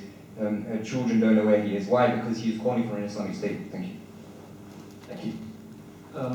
You do know that every single other religious group in Pakistan is basically discriminated against and attacked and everything. You do know that, right? I do know your question. I realize that I'm coming to it. Just because somebody is arrested for asking for an Islamic state and is arrested, I don't actually see what you're getting to, honestly. Would Would you please clarify that? I don't know. The issue wasn't that one person Right. asking for it. When anybody calls for it in Islamic State, when anybody calls for the Sharia in Pakistan, they will be prosecuted for it. They're punished for it. They're not allowed to call for an Islamic State or the Sharia. Why? Because Pakistan is not an Islamic country. They condemn anybody that calls for Islam. Why? I'll give more substantial arguments for Pakistan and its Islamicness or not. First and foremost, their law code is based on the colonial British system. You can go to their courts, even wear British wigs from that time. Not really a Qadi or a Sheikh, is it? You can see that interest banking is allowed. Everyone who knows anything about Islam knows that interest banking is prohibited. That's one of the biggest no-nos in Islam. The system is generally secular on all fronts, with a few token laws. Some of these laws they say is Islamic, like the blasphemy law, which actually that's the old British blasphemy law, which they brought during colonialism. So unless British Empire was Islamic. So what we see is that Pakistan never has been Islamic. Why are people calling for Sharia in Pakistan if Pakistan is really based on Sharia? How legislation is conducted, how legislation is even brought about is not via religious scholars or academics bringing it in or doing this. It's just by general parliament, general secular system. And all the fighting and killing and getting in Pakistan are not between religious groups. They're actually just between the secular parties. What's his name? His name Hussein, whatever that guy, not Nabi, but Altaf Hussein. Altaf Hussein. Yeah, he was like caught in UK as a head of a big Pakistani party with like 100k in his behind his sofa or whatever, right? I mean, he's like secular politician. He's all secular politicians, and they kill each other. They have like gangs in Pakistan. Good name for a film, Gangs of Lahore or something, and they fight each other and they kill each other since the implementation of Pakistan. That's or the secular Pakistan. That's the problem. Right now they're having debates in Pakistan as to trying to bring Sharia, and the elite of which are secular are saying no, and they are punishing, arresting, extraditing, and even executing those who call for Sharia. So I think you'll see that Pakistan is not an Islamic state anymore than England is an Islamic state. May I? Yeah, go. I'm reading this directly from Ilyas Shahid, written on 2010 June. The concept of a two-nation theory on which Pakistan was founded was largely based on Muslim nationalism. Yes, it's not Islamic system. Muslim nationalism. You have Hindu nationalism, but I don't see the Hindus bringing the Dharma. In India, no one says India is ruled by the Dharma. No, it's ruled by Hindu, or what you could say Hindus, who just happen to be majority faction. And it's Hindu nationalism. You can be nationalist without being religious or based on your religion, and you can define yourself as a group based on your religion, even though it's not religious. It was meant to be a counter-argument against you saying it's a secular nation. Yeah, it just reinforces nationalism is a secular concept. Okay, you just prove my point how do you believe that it's not? How do you guys it? Secularism on large, as I said, would be a protection of everybody's rights, no matter who you are. How can a country? Sorry. According to who? Who says that secularism means protection of everybody's rights? Who says that? That is the definition of secularism. No, it's not. Secularism just says rule without consideration for religion. That's what it says. I can show it to you. Right, anytime you want. Well, refer me to the Prophet Richard Dawkins, and if he says that in his holy book that secularism says that, I'll take your word for it. But I don't think he has the authority to, nor does anyone actually define it outside maybe the Oxford Dictionary. All right, we're going to move on to the question here in the front. Good evening, I'm Russell, and I have a question for Abdullah. Now, my question to you is, do you think you can be an atheist and a libertarian? Because you've made some very good points. I don't like our foreign policy overseas. I don't think it's our job to spread democracy around the world, in the infamous words of Woodrow Wilson. I don't want someone to say, you can't come to this university and speak. I think that's repulsive. I want to repeal the counter-terrorism laws. I don't agree with them. But the problem is that you cite John Locke and John Milton, and you say that liberalism means that the state has a monopoly on violence. Now, could I just refer you to Two Treatises of Government by John Locke? Now, one of his arguments were for breaking the monopoly of violence via the state was the acquisition of arms amongst the populace. You can see this in the 1689 Bill of Rights, after the Glorious Revolution, which you referred to as a revolution, but really was just a settlement getting rid of King James II and replacing him with William Forrest. It was a bloodless revolution, but except in Ireland. But the point is, this is shown in the Second Amendment in the United States. is a way of countering the government. I agree with this. You should not give the government a monopoly of violence. So my point is that you say you take your points from a historian. I'm a history student. I would say I'm a historian. But could you at least concede that you can be an atheist and a libertarian as well? Okay, this is a very nuanced question, and different from the discussion about as to secularism versus Sharia. I'll be very quick on this. Libertarianism was a very minimalist understanding of state, whereby the state doesn't basically just let you do whatever you want to do, and as long as you don't kill each other, you can say and offend and insult as much as you want. You can take drugs, you can do whatever you want, and the state, as long as you don't physically harm each other, that's like the classical liberal view. They call it classical liberalism, libertarianism, whatever. That failed 100 years ago when they saw mass poverty, famines and inequalities. We saw that the social philosophers saw that people could incite riots and kind of inter-factional fights, inter-community fighting just by oratory. You have to control it. And of course, John Stuart Mill, who argued that social reprobation is worse than legal sanction. So society restricting you is worse than the government banning you. So once he came with that idea, I don't think he intended the consequence of this, but people thought, well, you know what, we have to invent liberalism 2.0, social liberalism, where the state is touchy-feely, hands-on, sort of the welfare state, whereby the state will start micromanaging us to make sure we don't fight and kill each other, or hurt each other, or influence each other in the wrong way, or say the wrong doctrines, or whatever, and now we have the system now. Libertarianism, it's great, but we're living in social liberalism now because that failed 100 years ago, and now we're living in its offspring, it's the next generation, so to speak. And unfortunately, I obviously libertarians would disagree with a lot of the foreign policy issues and so on. But there are differences of opinion amongst libertarians, as to foreign policy. Some do say to protect other people's right to live under the libertarian system, you can go to war. As for monopoly of violence, the state having monopoly of violence, yes, John Locke did say that was a great counter to the state to have the people armed. But we're seeing how well that's working out in America with people armed. They're not killing the state, they're killing each other with all their freely available guns. Yes, I mean, just a point about Chicago, you mentioned Detroit. Yeah, Detroit and also Chicago theatre play or the... And they have some of the most, repressive gun laws in the country. I mean, if you look at, say, Portland in Maine, which has much more liberal gun laws, the crime rate is much lower. So that's not exactly correct across the board. That's just my point. Of course, you have regional variances within the United States, but generally federal law and what is practiced in most states is generally tend to be more liberal concerning guns. So most states, in most areas and most municipalities are more free when it comes to what guns you can own. In some cases, you can even own automatic rifles, as long as I think they're not set to automatic. So if you shoot people with automatic rifles in your local school, as long as it's not set to automatic, then that's fine. And that's the problem, I think. I think no one should be allowed guns because of this very problem you have where you have any random psycho who will just get a gun, go into school and shoot people. But that's a whole different debate. We can have another day. But that's not really an issue about secularism, Sharia. But I must say, just to the audience, the debate is about which is more tolerant. You might not agree with Islam. You might think it was made by the fairies. That's your prerogative.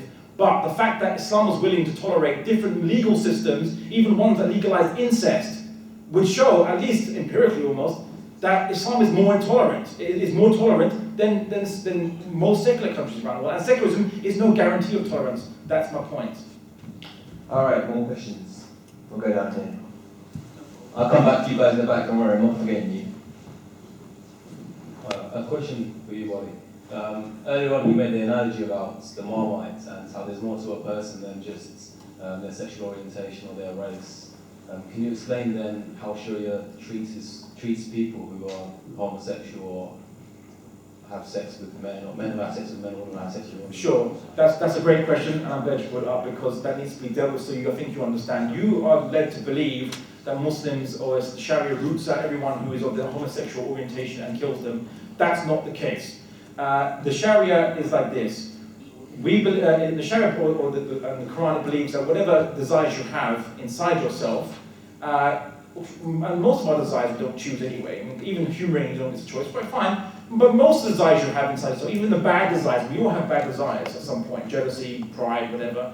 These things we don't have a control when we feel the emotion. We don't have a control over that. You only control when you do it, how you do it, and so on and so forth.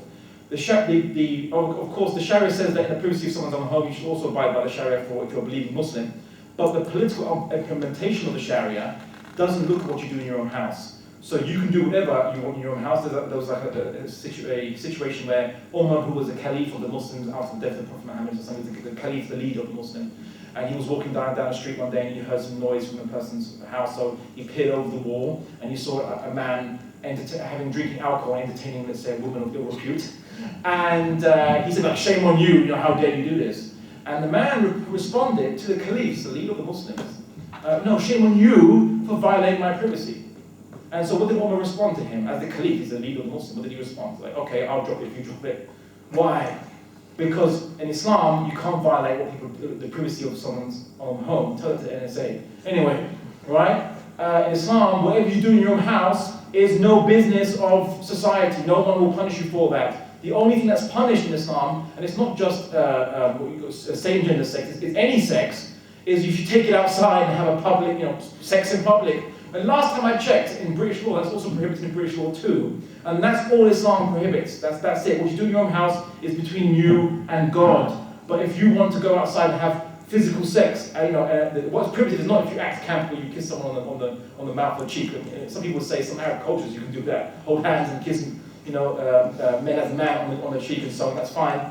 We don't look at that. It's just, you can't have sex in public. That's law in secular countries as well. And that's it. That is what Sharia says to the extent. We don't root out homosexuals. We don't even have a word for homosexual. And I think the worst travesty against those who have the inclination of same-gender intercourse was they were labelled. Because once you discriminate someone by a label, you discriminate someone. And Islam didn't do that. May I? Yeah, of course it's better. I don't understand your contradictions. You're contradicting over and over and over again. The Quran says in 5 different places where homosexuality is bad, it is described as unnatural, abominations, and kill them. Then again, you say, quote the context of it. Then again, when you say, it doesn't matter what you do in your own house, how do you then protect rape victims or domestic violence victims, victims of child molestation? It is impossible to protect these groups of people who suffer from domestic violence or child molestations, who are mainly molested by their own family members, as I previously told the statistics. It is impossible to protect these groups of people.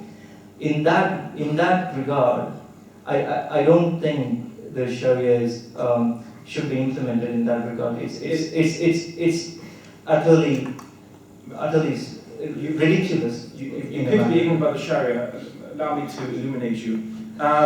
We see that what you do in your own house, which only affects you or some other person without harming them or whatever, is not the concern of the political Sharia. Is it a sin? Is it an abomination against God in terms of morality? Well, yes, that's the Islamic perspective has a perspective on same-gender intercourse, as whether it's sinful or not. It has a perspective, and it will say abomination or it will say unnatural. It will say that, of course, as immoral, as a sin, but we're not talking about the morality here, because the issue is, if an atheist was living in an Islamic state and they had same-gender intercourse in their own house, would they be punished? I don't think they care that what the Quran says, whether it's an abomination or not. The issue is, an atheist in an Islamic state in his own house having same-gender intercourse with another atheist in their own house will not be touched by the Sharia. That's my point. That's all I'm saying. Does God disapprove it? Well, obviously, that's what the Islamic perspective is. So citing that is not a contradiction, it's you clutching at straws. As for the issue of how do you prosecute rape or domestic violence, well, how does any government prosecute rape or domestic violence? You need witnesses, you need DNA evidence. Well, do they put like a microphone and a camera in every person's house? Not that the UK or the American will probably want to, but you don't do that, right? You rely on the woman or the man coming up to the police and saying, I was attacked, I was raped or abused, and then you'd go on the evidence and you would prosecute. And before he says it, another red herring, and I'll preempt him here, he'll say, but in Islam, when you don't listen to women's evidence or whatever, there was a hadith by the Prophet Muhammad, and a hadith in the narration, whereby a woman was raped, and she ran up to the Prophet Muhammad, no one saw her, it was just her, this rapist, and she said, I got raped, and the Prophet Muhammad said, who was it? She pointed him out, and he was about to, and Prophet Muhammad was going to punish that person based on testimony of one woman saying that she was raped. In that particular situation, it wasn't that guy, because the guy, the real rapist, said, no, actually it was me, and so on, but that's a different discussion. The fact of the matter is, one woman's testimony was sufficient to investigate a rape case, and, you know, where the issue is that. So I don't see the issue. I think that you are not really cognizant about the Sharia. I think you demonstrate your ignorance of quite a lot of things, and if you do quote from the Quran and say, oh, here it says this, quote it. Don't just say, it says kill them, massacre. No, quote the Quran, and then give your evidence, and I will answer the quote. I won't answer you just making a claim about it, please. Come back with an When you say witnesses, it's not really reflected in reality. It's, again, I'd like to repeat the comments of Ayan Ali Hirsi. Islam as it should be, or we wish it could be. Ayan Ali Hirsi. Ayan Hirsi Ali? Yes. Oh, that's objective. Alright. Alright, okay. Okay. Islam as it should be, or we want it to be, is simply wishful thinking.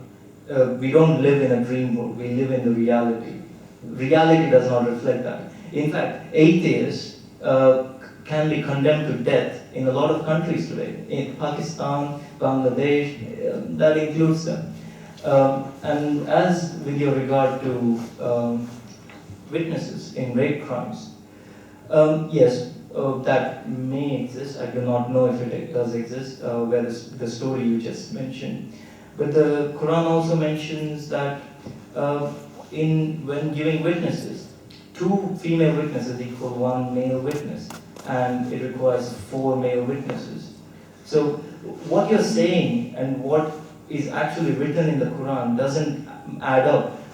There again, I see a contradiction again. I don't understand how you can say this, but somewhere else in the Quran it says completely different things. And also, again, we don't live in a dream world. We need to reflect on reality.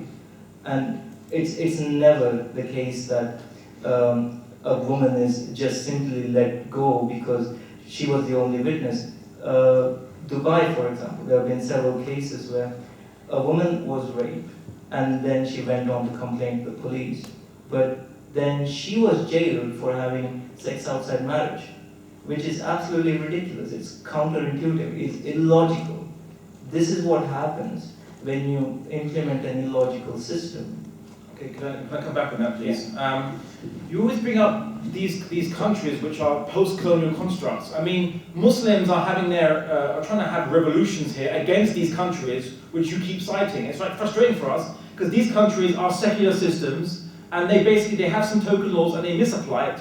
And they basically, as Muslims, we have issues with them more than you do, basically. But who is their ally? Who's in their pocket? It's secular democracies like USA, like UK, and France, and all other countries. These are the countries which are propping up these countries. So if you want to blame any one of these countries, blame secular democracies of UK, America, and so on, who are propping up these secular dictatorships in on themselves. As for your issue of, atheists are killed in some countries and so on and so forth, well, which countries? I mean, there are many countries where atheists are not killed. Pakistan, Bangladesh, for example. Well, then I can cite Egypt where they're not killed. I mean, look, they are killed. No, they're not killed because there's a video of a debate between atheists and Muslims on does what exists in Cairo, right? It's like, I don't think the guy was being devil's advocate and was really secretly a Muslim. But let me illuminate you more in history. Do you know of Ibn al-Khamar, Kuraykus al-Rahib, and a book by a guy, the name's not given, but it's a book called Risala al-Ahad al-Fuqaha al-Muslimin,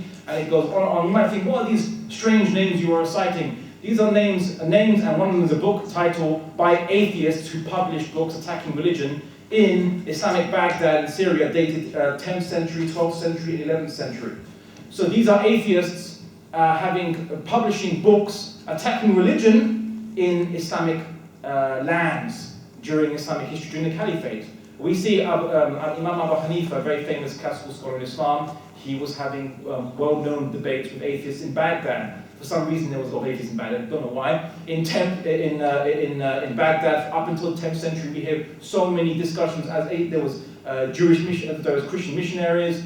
We see that scholar Abu Uthman al-Jahiz, 9th century scholar, he was complaining in Baghdad about all the different Christian missionaries going around and saying, oh, why is it they only target ignorant Muslims? Why don't they target intellectual Muslims who give them a good debate? That means they were going around freely giving missionary activity. And the Prophet Muhammad himself had the first debate between Muslims and non-Muslims in Najran, where a Christian delegation came in the Prophet's mosque. They had a 3-day debate.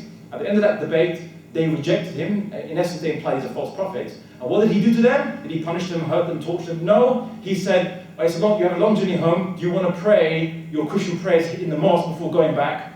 That was what he said to them.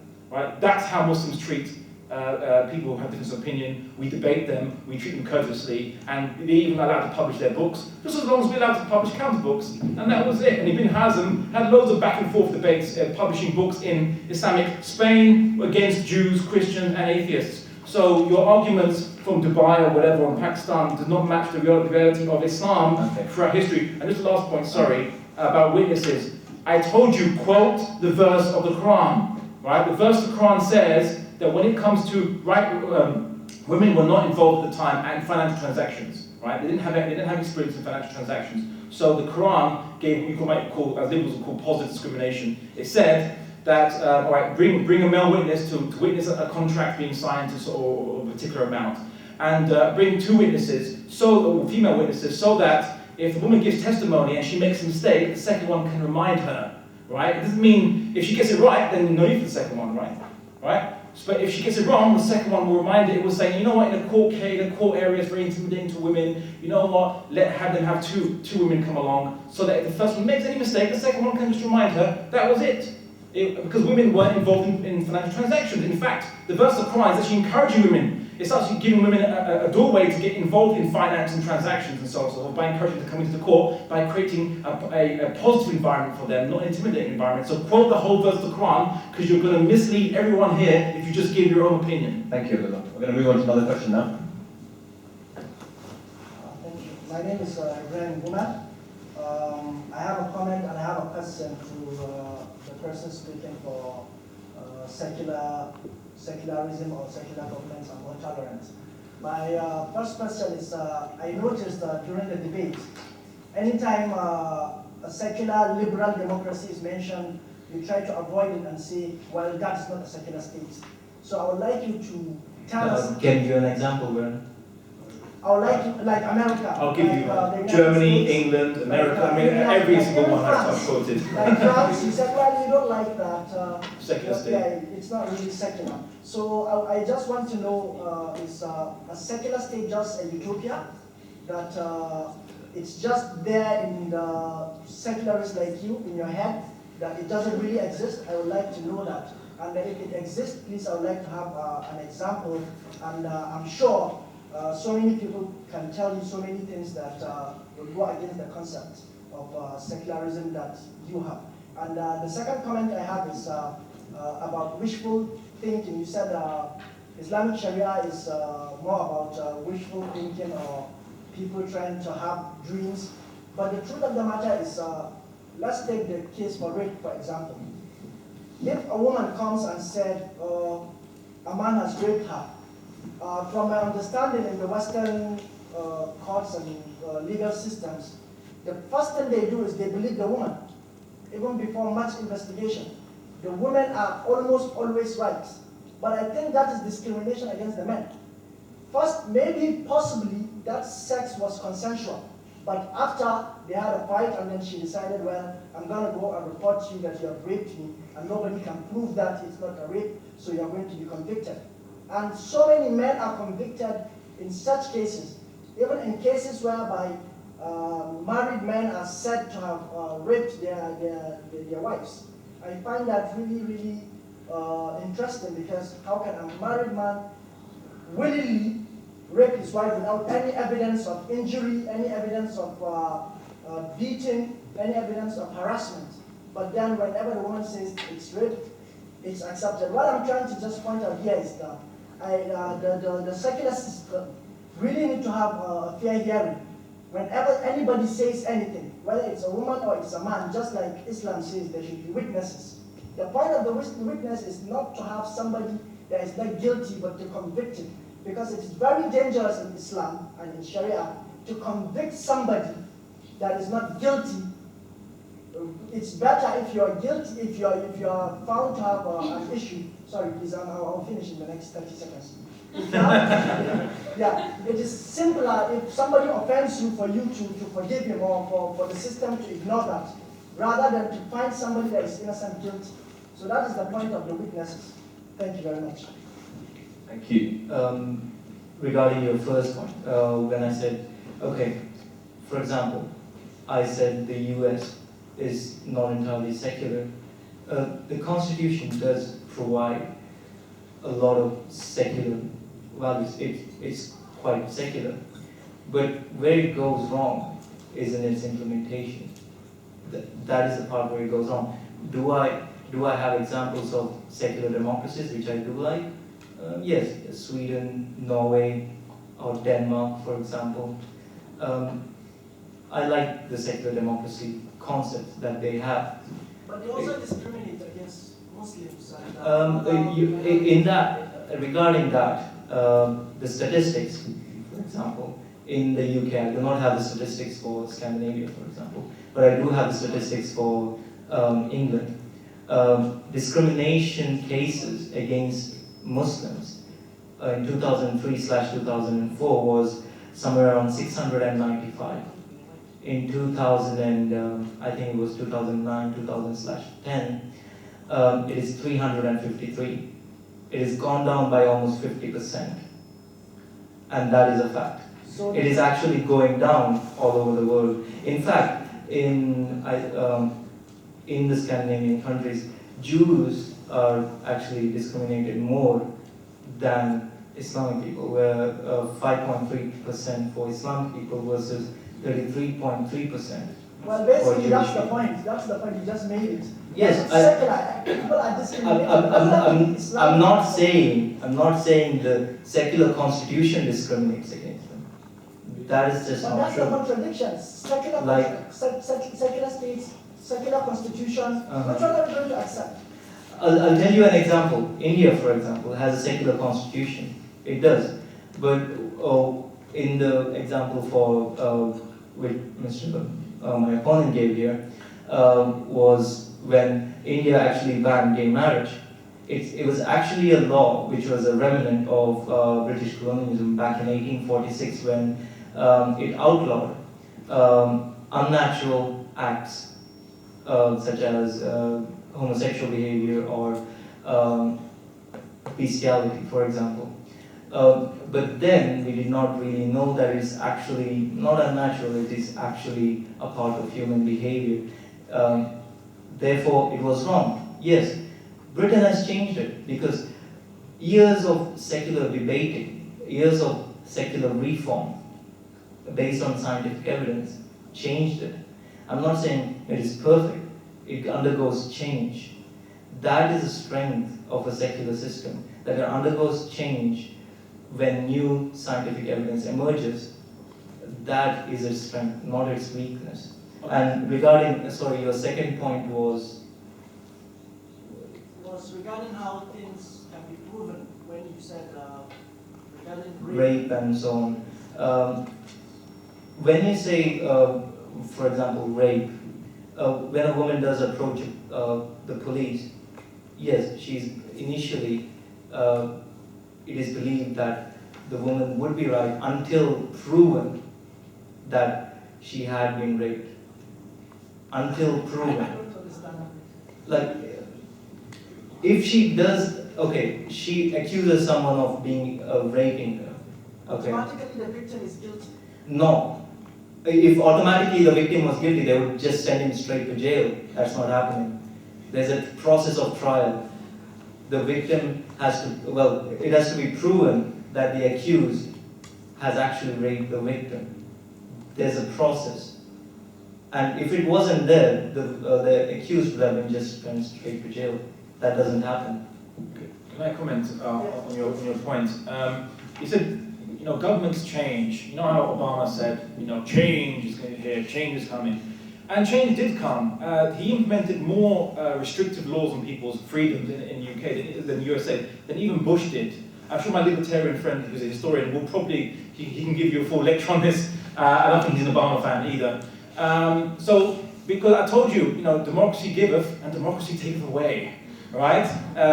You just as easy as you're giving your freedom by the government, they can take it away, and they do, and that's even worse. So USA has become progressively more restrictive, so much so that many people say, many libertarians say that the founding fathers would argue for revolution against the current American government because it's become the antithesis of what they set up to create. And UK is becoming increasingly restrictive as well in other areas. So yeah, sure, in what you call gay rights, they say, right, we're making more not so restrictive because they realize that homosexuality doesn't affect the political structure or anything, but politicized religion, or religion that has political aspects to it, that has always been restricted, and now they just found a new target, which is basically Islam, because Islam is what's in vogue. As for the restriction of gay marriage in India, he said, that got it from the British Empire. Well, what were they? They were secular democracy as well. What about the issue about rape? You bring some interesting points.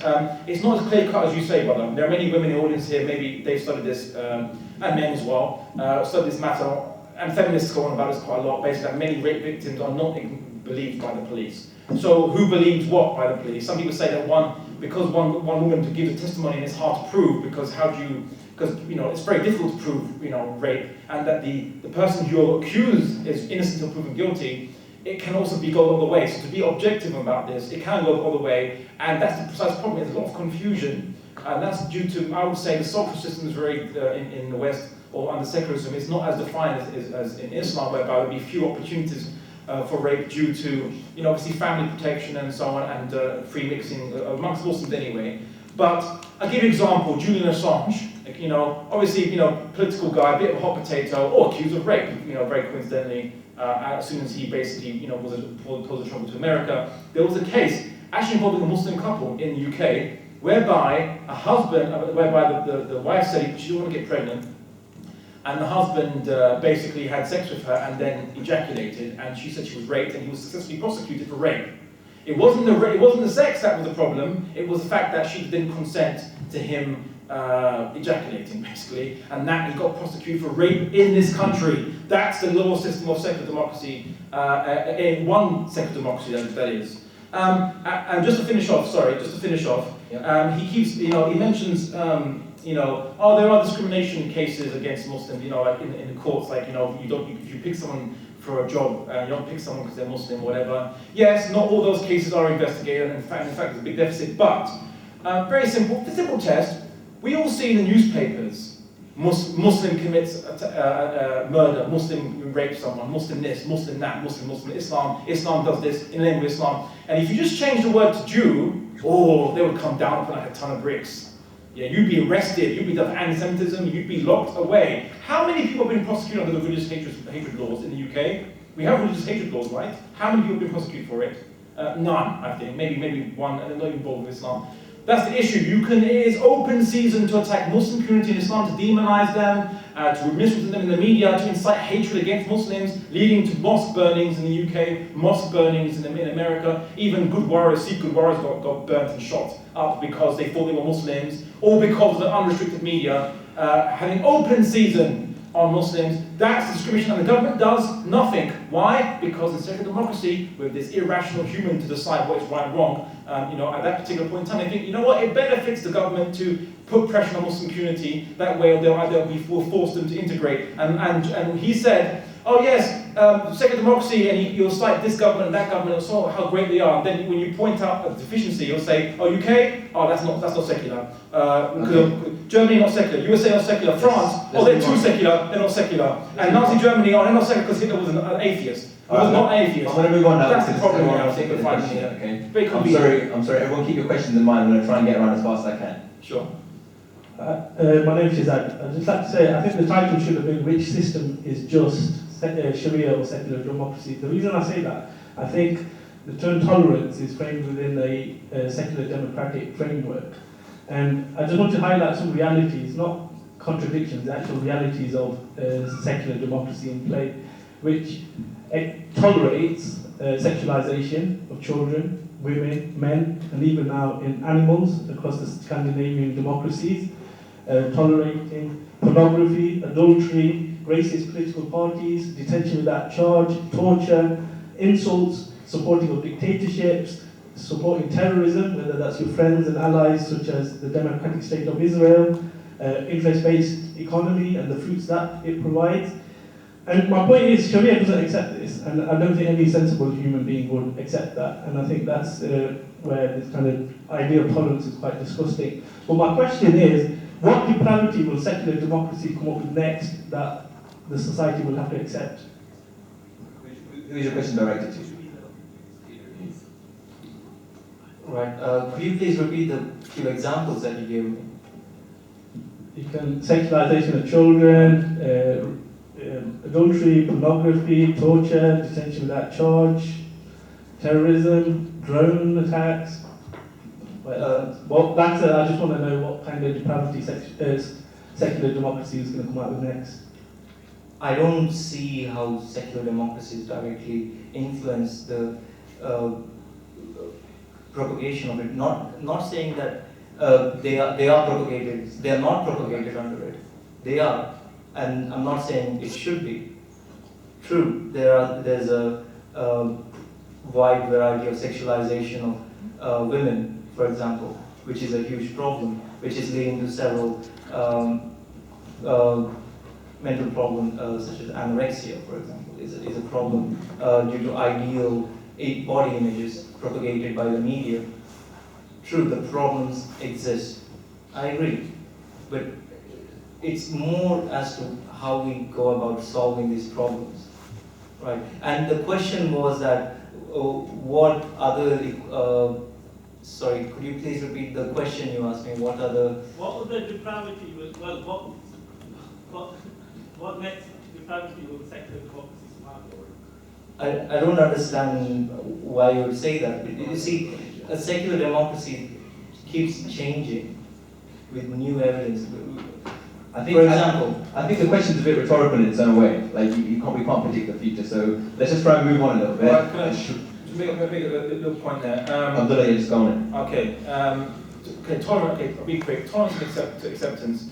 I suppose my point is that today's debate, as you said, today's debate. It's not about which one is just or better or whatever, or which one gives you better machines or whatever. It's about which one is tolerant.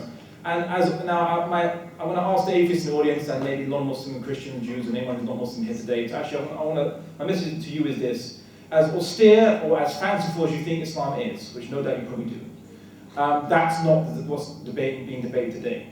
And today's debate is not about whether God exists, or whether atheism is right or wrong, or any of this stuff, whether homosexuals are really immoral or not immoral. That's not being debated today. The only debate today is that which one is more tolerant of plurality, of variety, of different law systems, of different ways of life. In the Islamic system, throughout history, you never heard, yeah, come to our country, enjoy our liberties, now you must integrate, now you must assimilate, you must adopt caliphate values. You didn't get that. You never got that. Instead, the Jews could be Jewish, the Christians could be Christian, the atheists, and yes, they were atheists, could be atheists. We have books published by them, published in Islamic Caliphate. Right? And Zoroastrians could be Zoroastrian, and the Hindus could be Hindus. Right? And they can live under their own law systems, and they can have their own law courts. That's more freedom, in fact, you know what? That's not even tolerance. That's acceptance. We accepted them for who they were. We didn't say you have to change to fit here, to belong here. We didn't give a speech in Munich like David Cameron did saying, you must believe in his values to belong here, to believe in his values. We didn't say that. We said, you know what? Sure, we have our beliefs. You might disagree. Yeah, sure, they might be quite strong in what we believe in X, Y, and Z and hereafter. But you know what? If you don't believe it, you don't have to live by it. And that's the tolerance, I'd say, is better than what secularists have ever given the world. All right, thank you. Again, you completely seem to have missed what I have already given you previously. You say, okay, everybody is equal and in your Islamic state, but the reality does not reflect it. What is written in the Quran does not reflect it.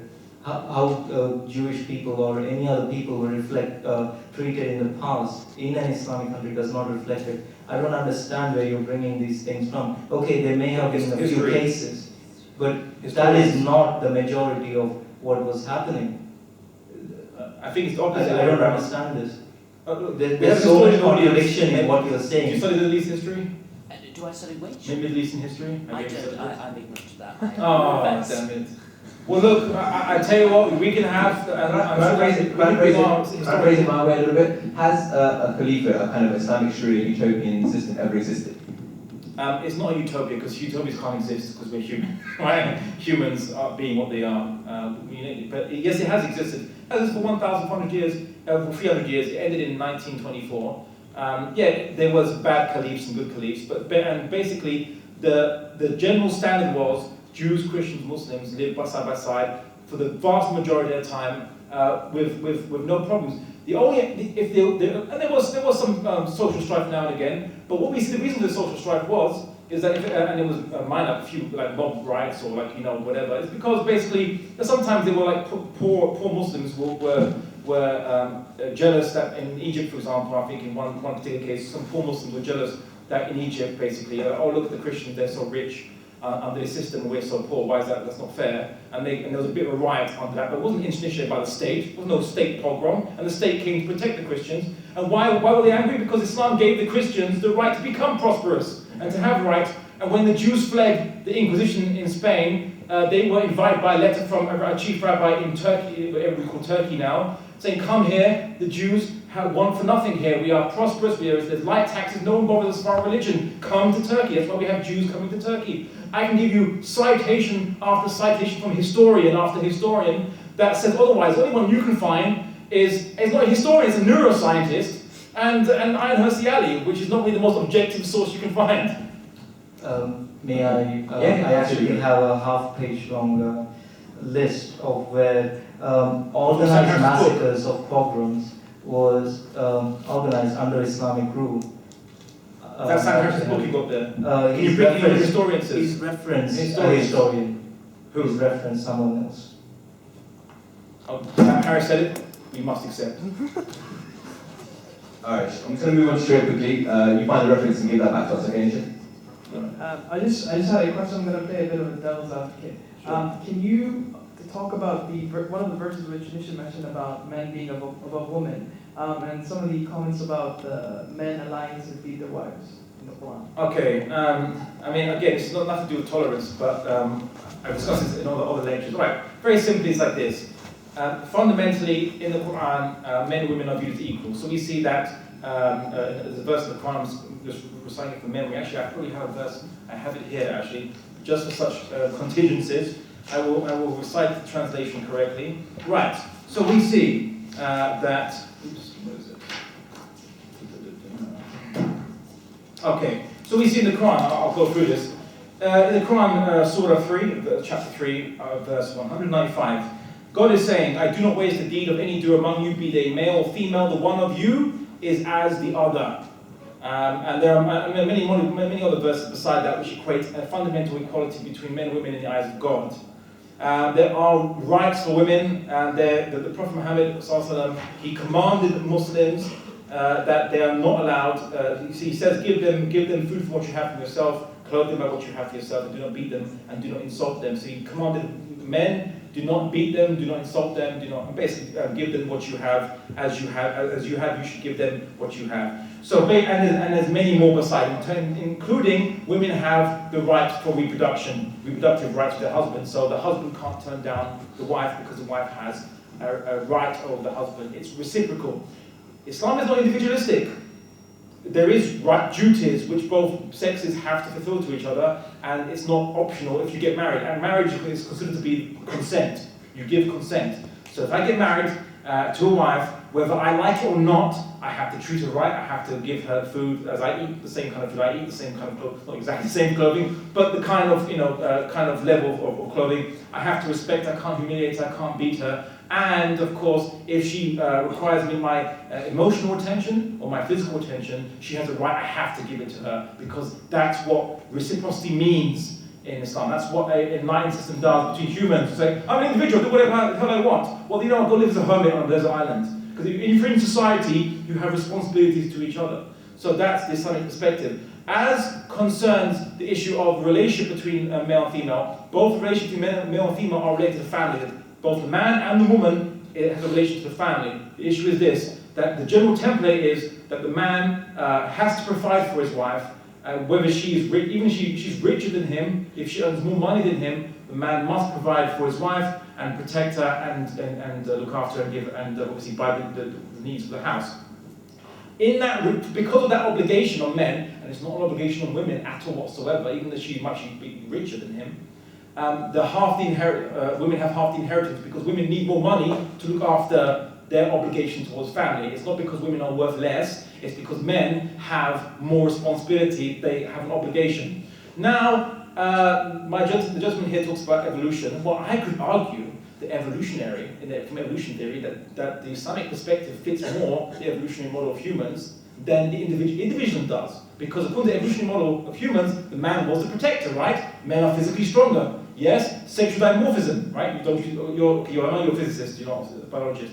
But take my word for it. Sexual dimorphism is basically men bigger, stronger than women. So an alien comes to Earth and sees humans go, why is this one gender bigger, stronger than the other? Maybe it's because they're meant to protect them. And to be the protectors and the fighters and the hard laborers, and the women have more attributes of reproduction on themselves. They're going to be more have more propensity towards nurturing. Does it mean that exceptions can't exist? Does it mean that maybe if a man and woman gets married and the man decides, you know what, I don't want to, I want to stay at home and look after the kids, and the woman says I want to work. If they agree to it, there's something to say it's wrong, because as long as the woman consents. So if the woman says, okay, I know you're meant to look after me, but I consent to you not feeling that right, and I'm staying in the house. So Islam deals with what is the most thing that would probably happen amongst humans, and the exceptions resolve themselves. We don't enforce saying, no, you must, as a woman, you must stay at home, and as a man, you must go to work. Women can go to work, and the exceptions resolve themselves. But in Islam, we look at humans as humans are contrary to our nature, and that's why it's not about inequality, it's actually about reciprocity. Okay, you can go back on that quickly, but I'm sorry guys, there's no more time for any more questions, I'm so sorry. Again, when you say evolution and one gender is stronger than the other, we don't live in the 7th century anymore, or we don't go hunting for mammoths, and we don't go hunting for... Please, let me continue. We don't go hunting for wild stock every day now. Women can fend for themselves in today's world. That is equality. Giving equal opportunities for everyone. That is what is required in today's world. We don't live in the prehistoric times anymore. And also, could you please repeat the whole Sure. Would you please repeat the whole of your question again? My question was about, I just wanted to elaborate about the idea of men men beating their wives in the Quran. It's been mentioned in the Quran. What is the context and how is it applied in Islamic law? Right. As you said, what you said, does exist in the Quran. But then again, I'm just telling you, so does the contradictions. There are so many contradictions within itself. I don't understand which one you pick and choose when you feel it is more convenient for you. Yes, I'm picking and choosing the bad ones, but you're picking and choosing those good ones. I'm just trying to give a whole rounded view of what is actually in the Quran. It contains good things as well, yes, I agree. But it also contains contradictory bad things. What is this all about? Oh, okay, well, you haven't proven there from I'm sorry, Abdullah, there's no more time, man.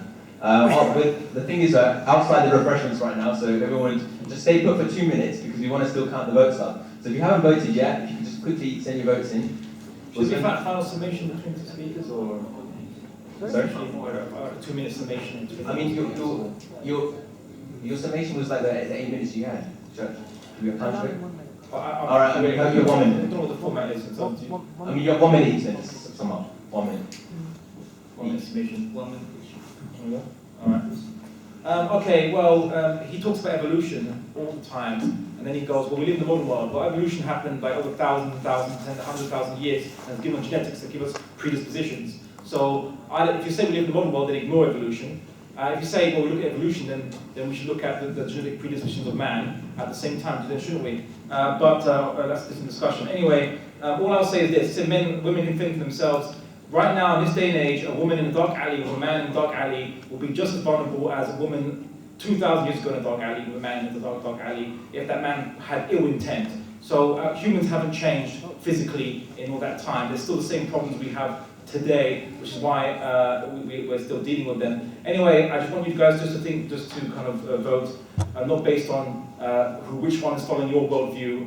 You go, oh, I'll go with the atheist, I'm an atheist. I'll go with Muslim because I'm a Muslim. But which one presented the case of a tolerant system? Whether you agree with the morality, the basis for it, whatever, or whether you think it's fanciful, that's not what's debated here today. Is which one is more tolerant? And I hope based on that criteria, you make your judgment. Thank you. Thanks very much. Nishat? When you keep saying, okay, I make a mistake, then again, I was talking about evolution being ignored in today's world in an economic system. A woman can fend for herself, can earn her own money, can earn her own living. I'm not saying that she is automatically stronger than the males. No, but what I am saying is, in an economic system of today's world, a woman can fend for herself.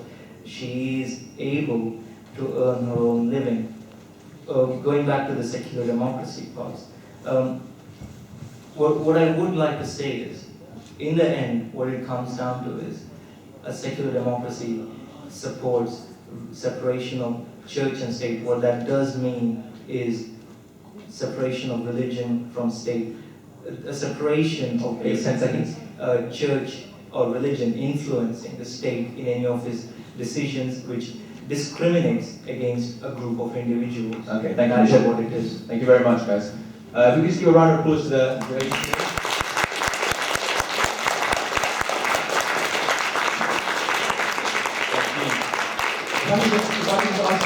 Stay seated for a minute or two. We're just going to count up the votes quickly, and then just we'll tell you the answer and who's the winner, obviously. Outside, there are refreshments for us to sort of indulge in afterwards. And lastly, I just want to end by saying that this has been a really genuinely open, beautiful dialogue between everyone. And to have people from kind of, you could argue, polar opposite kind of opinions to debate on this forum in a very healthy and friendly way has been a breath of fresh air. So I hope no one's left with any ill feelings. And we wish you all the best, okay? So just stay seated for 2 minutes and another round of applause for the speakers, please.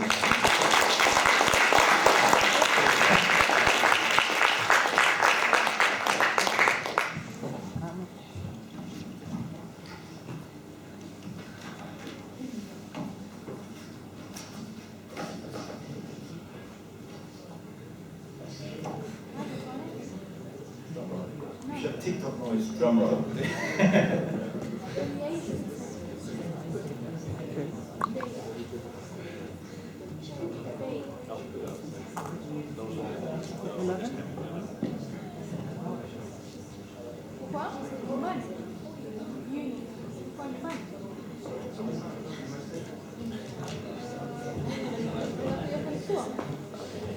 Good.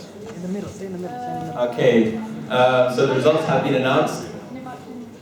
I think I'm correct in saying that there's been 11 votes on the secular side of the debate and 34 on the Sharia side. So the motion goes towards the Sharia side. Round of applause. Slight reluctance as well. All right. Thank you again, everyone, for coming. Just quick announcement again that this event was a build-up towards next week, which is Discover Islam Week. Whoa. Yeah. This. The secularist does not go on democracy because we are versus the variety. Yeah, you're right. I agree with you. I agree. Anyway, Discover Islam Week next week. Okay. This is just a sort of build-up event to let you guys know that this is happening. There's leaflets around everywhere, so if you guys just pick something up, pick a leaflet up, and if you're interested in any events, just definitely pop down because it's been lovely conversating with you. Thank you. Thank you so much.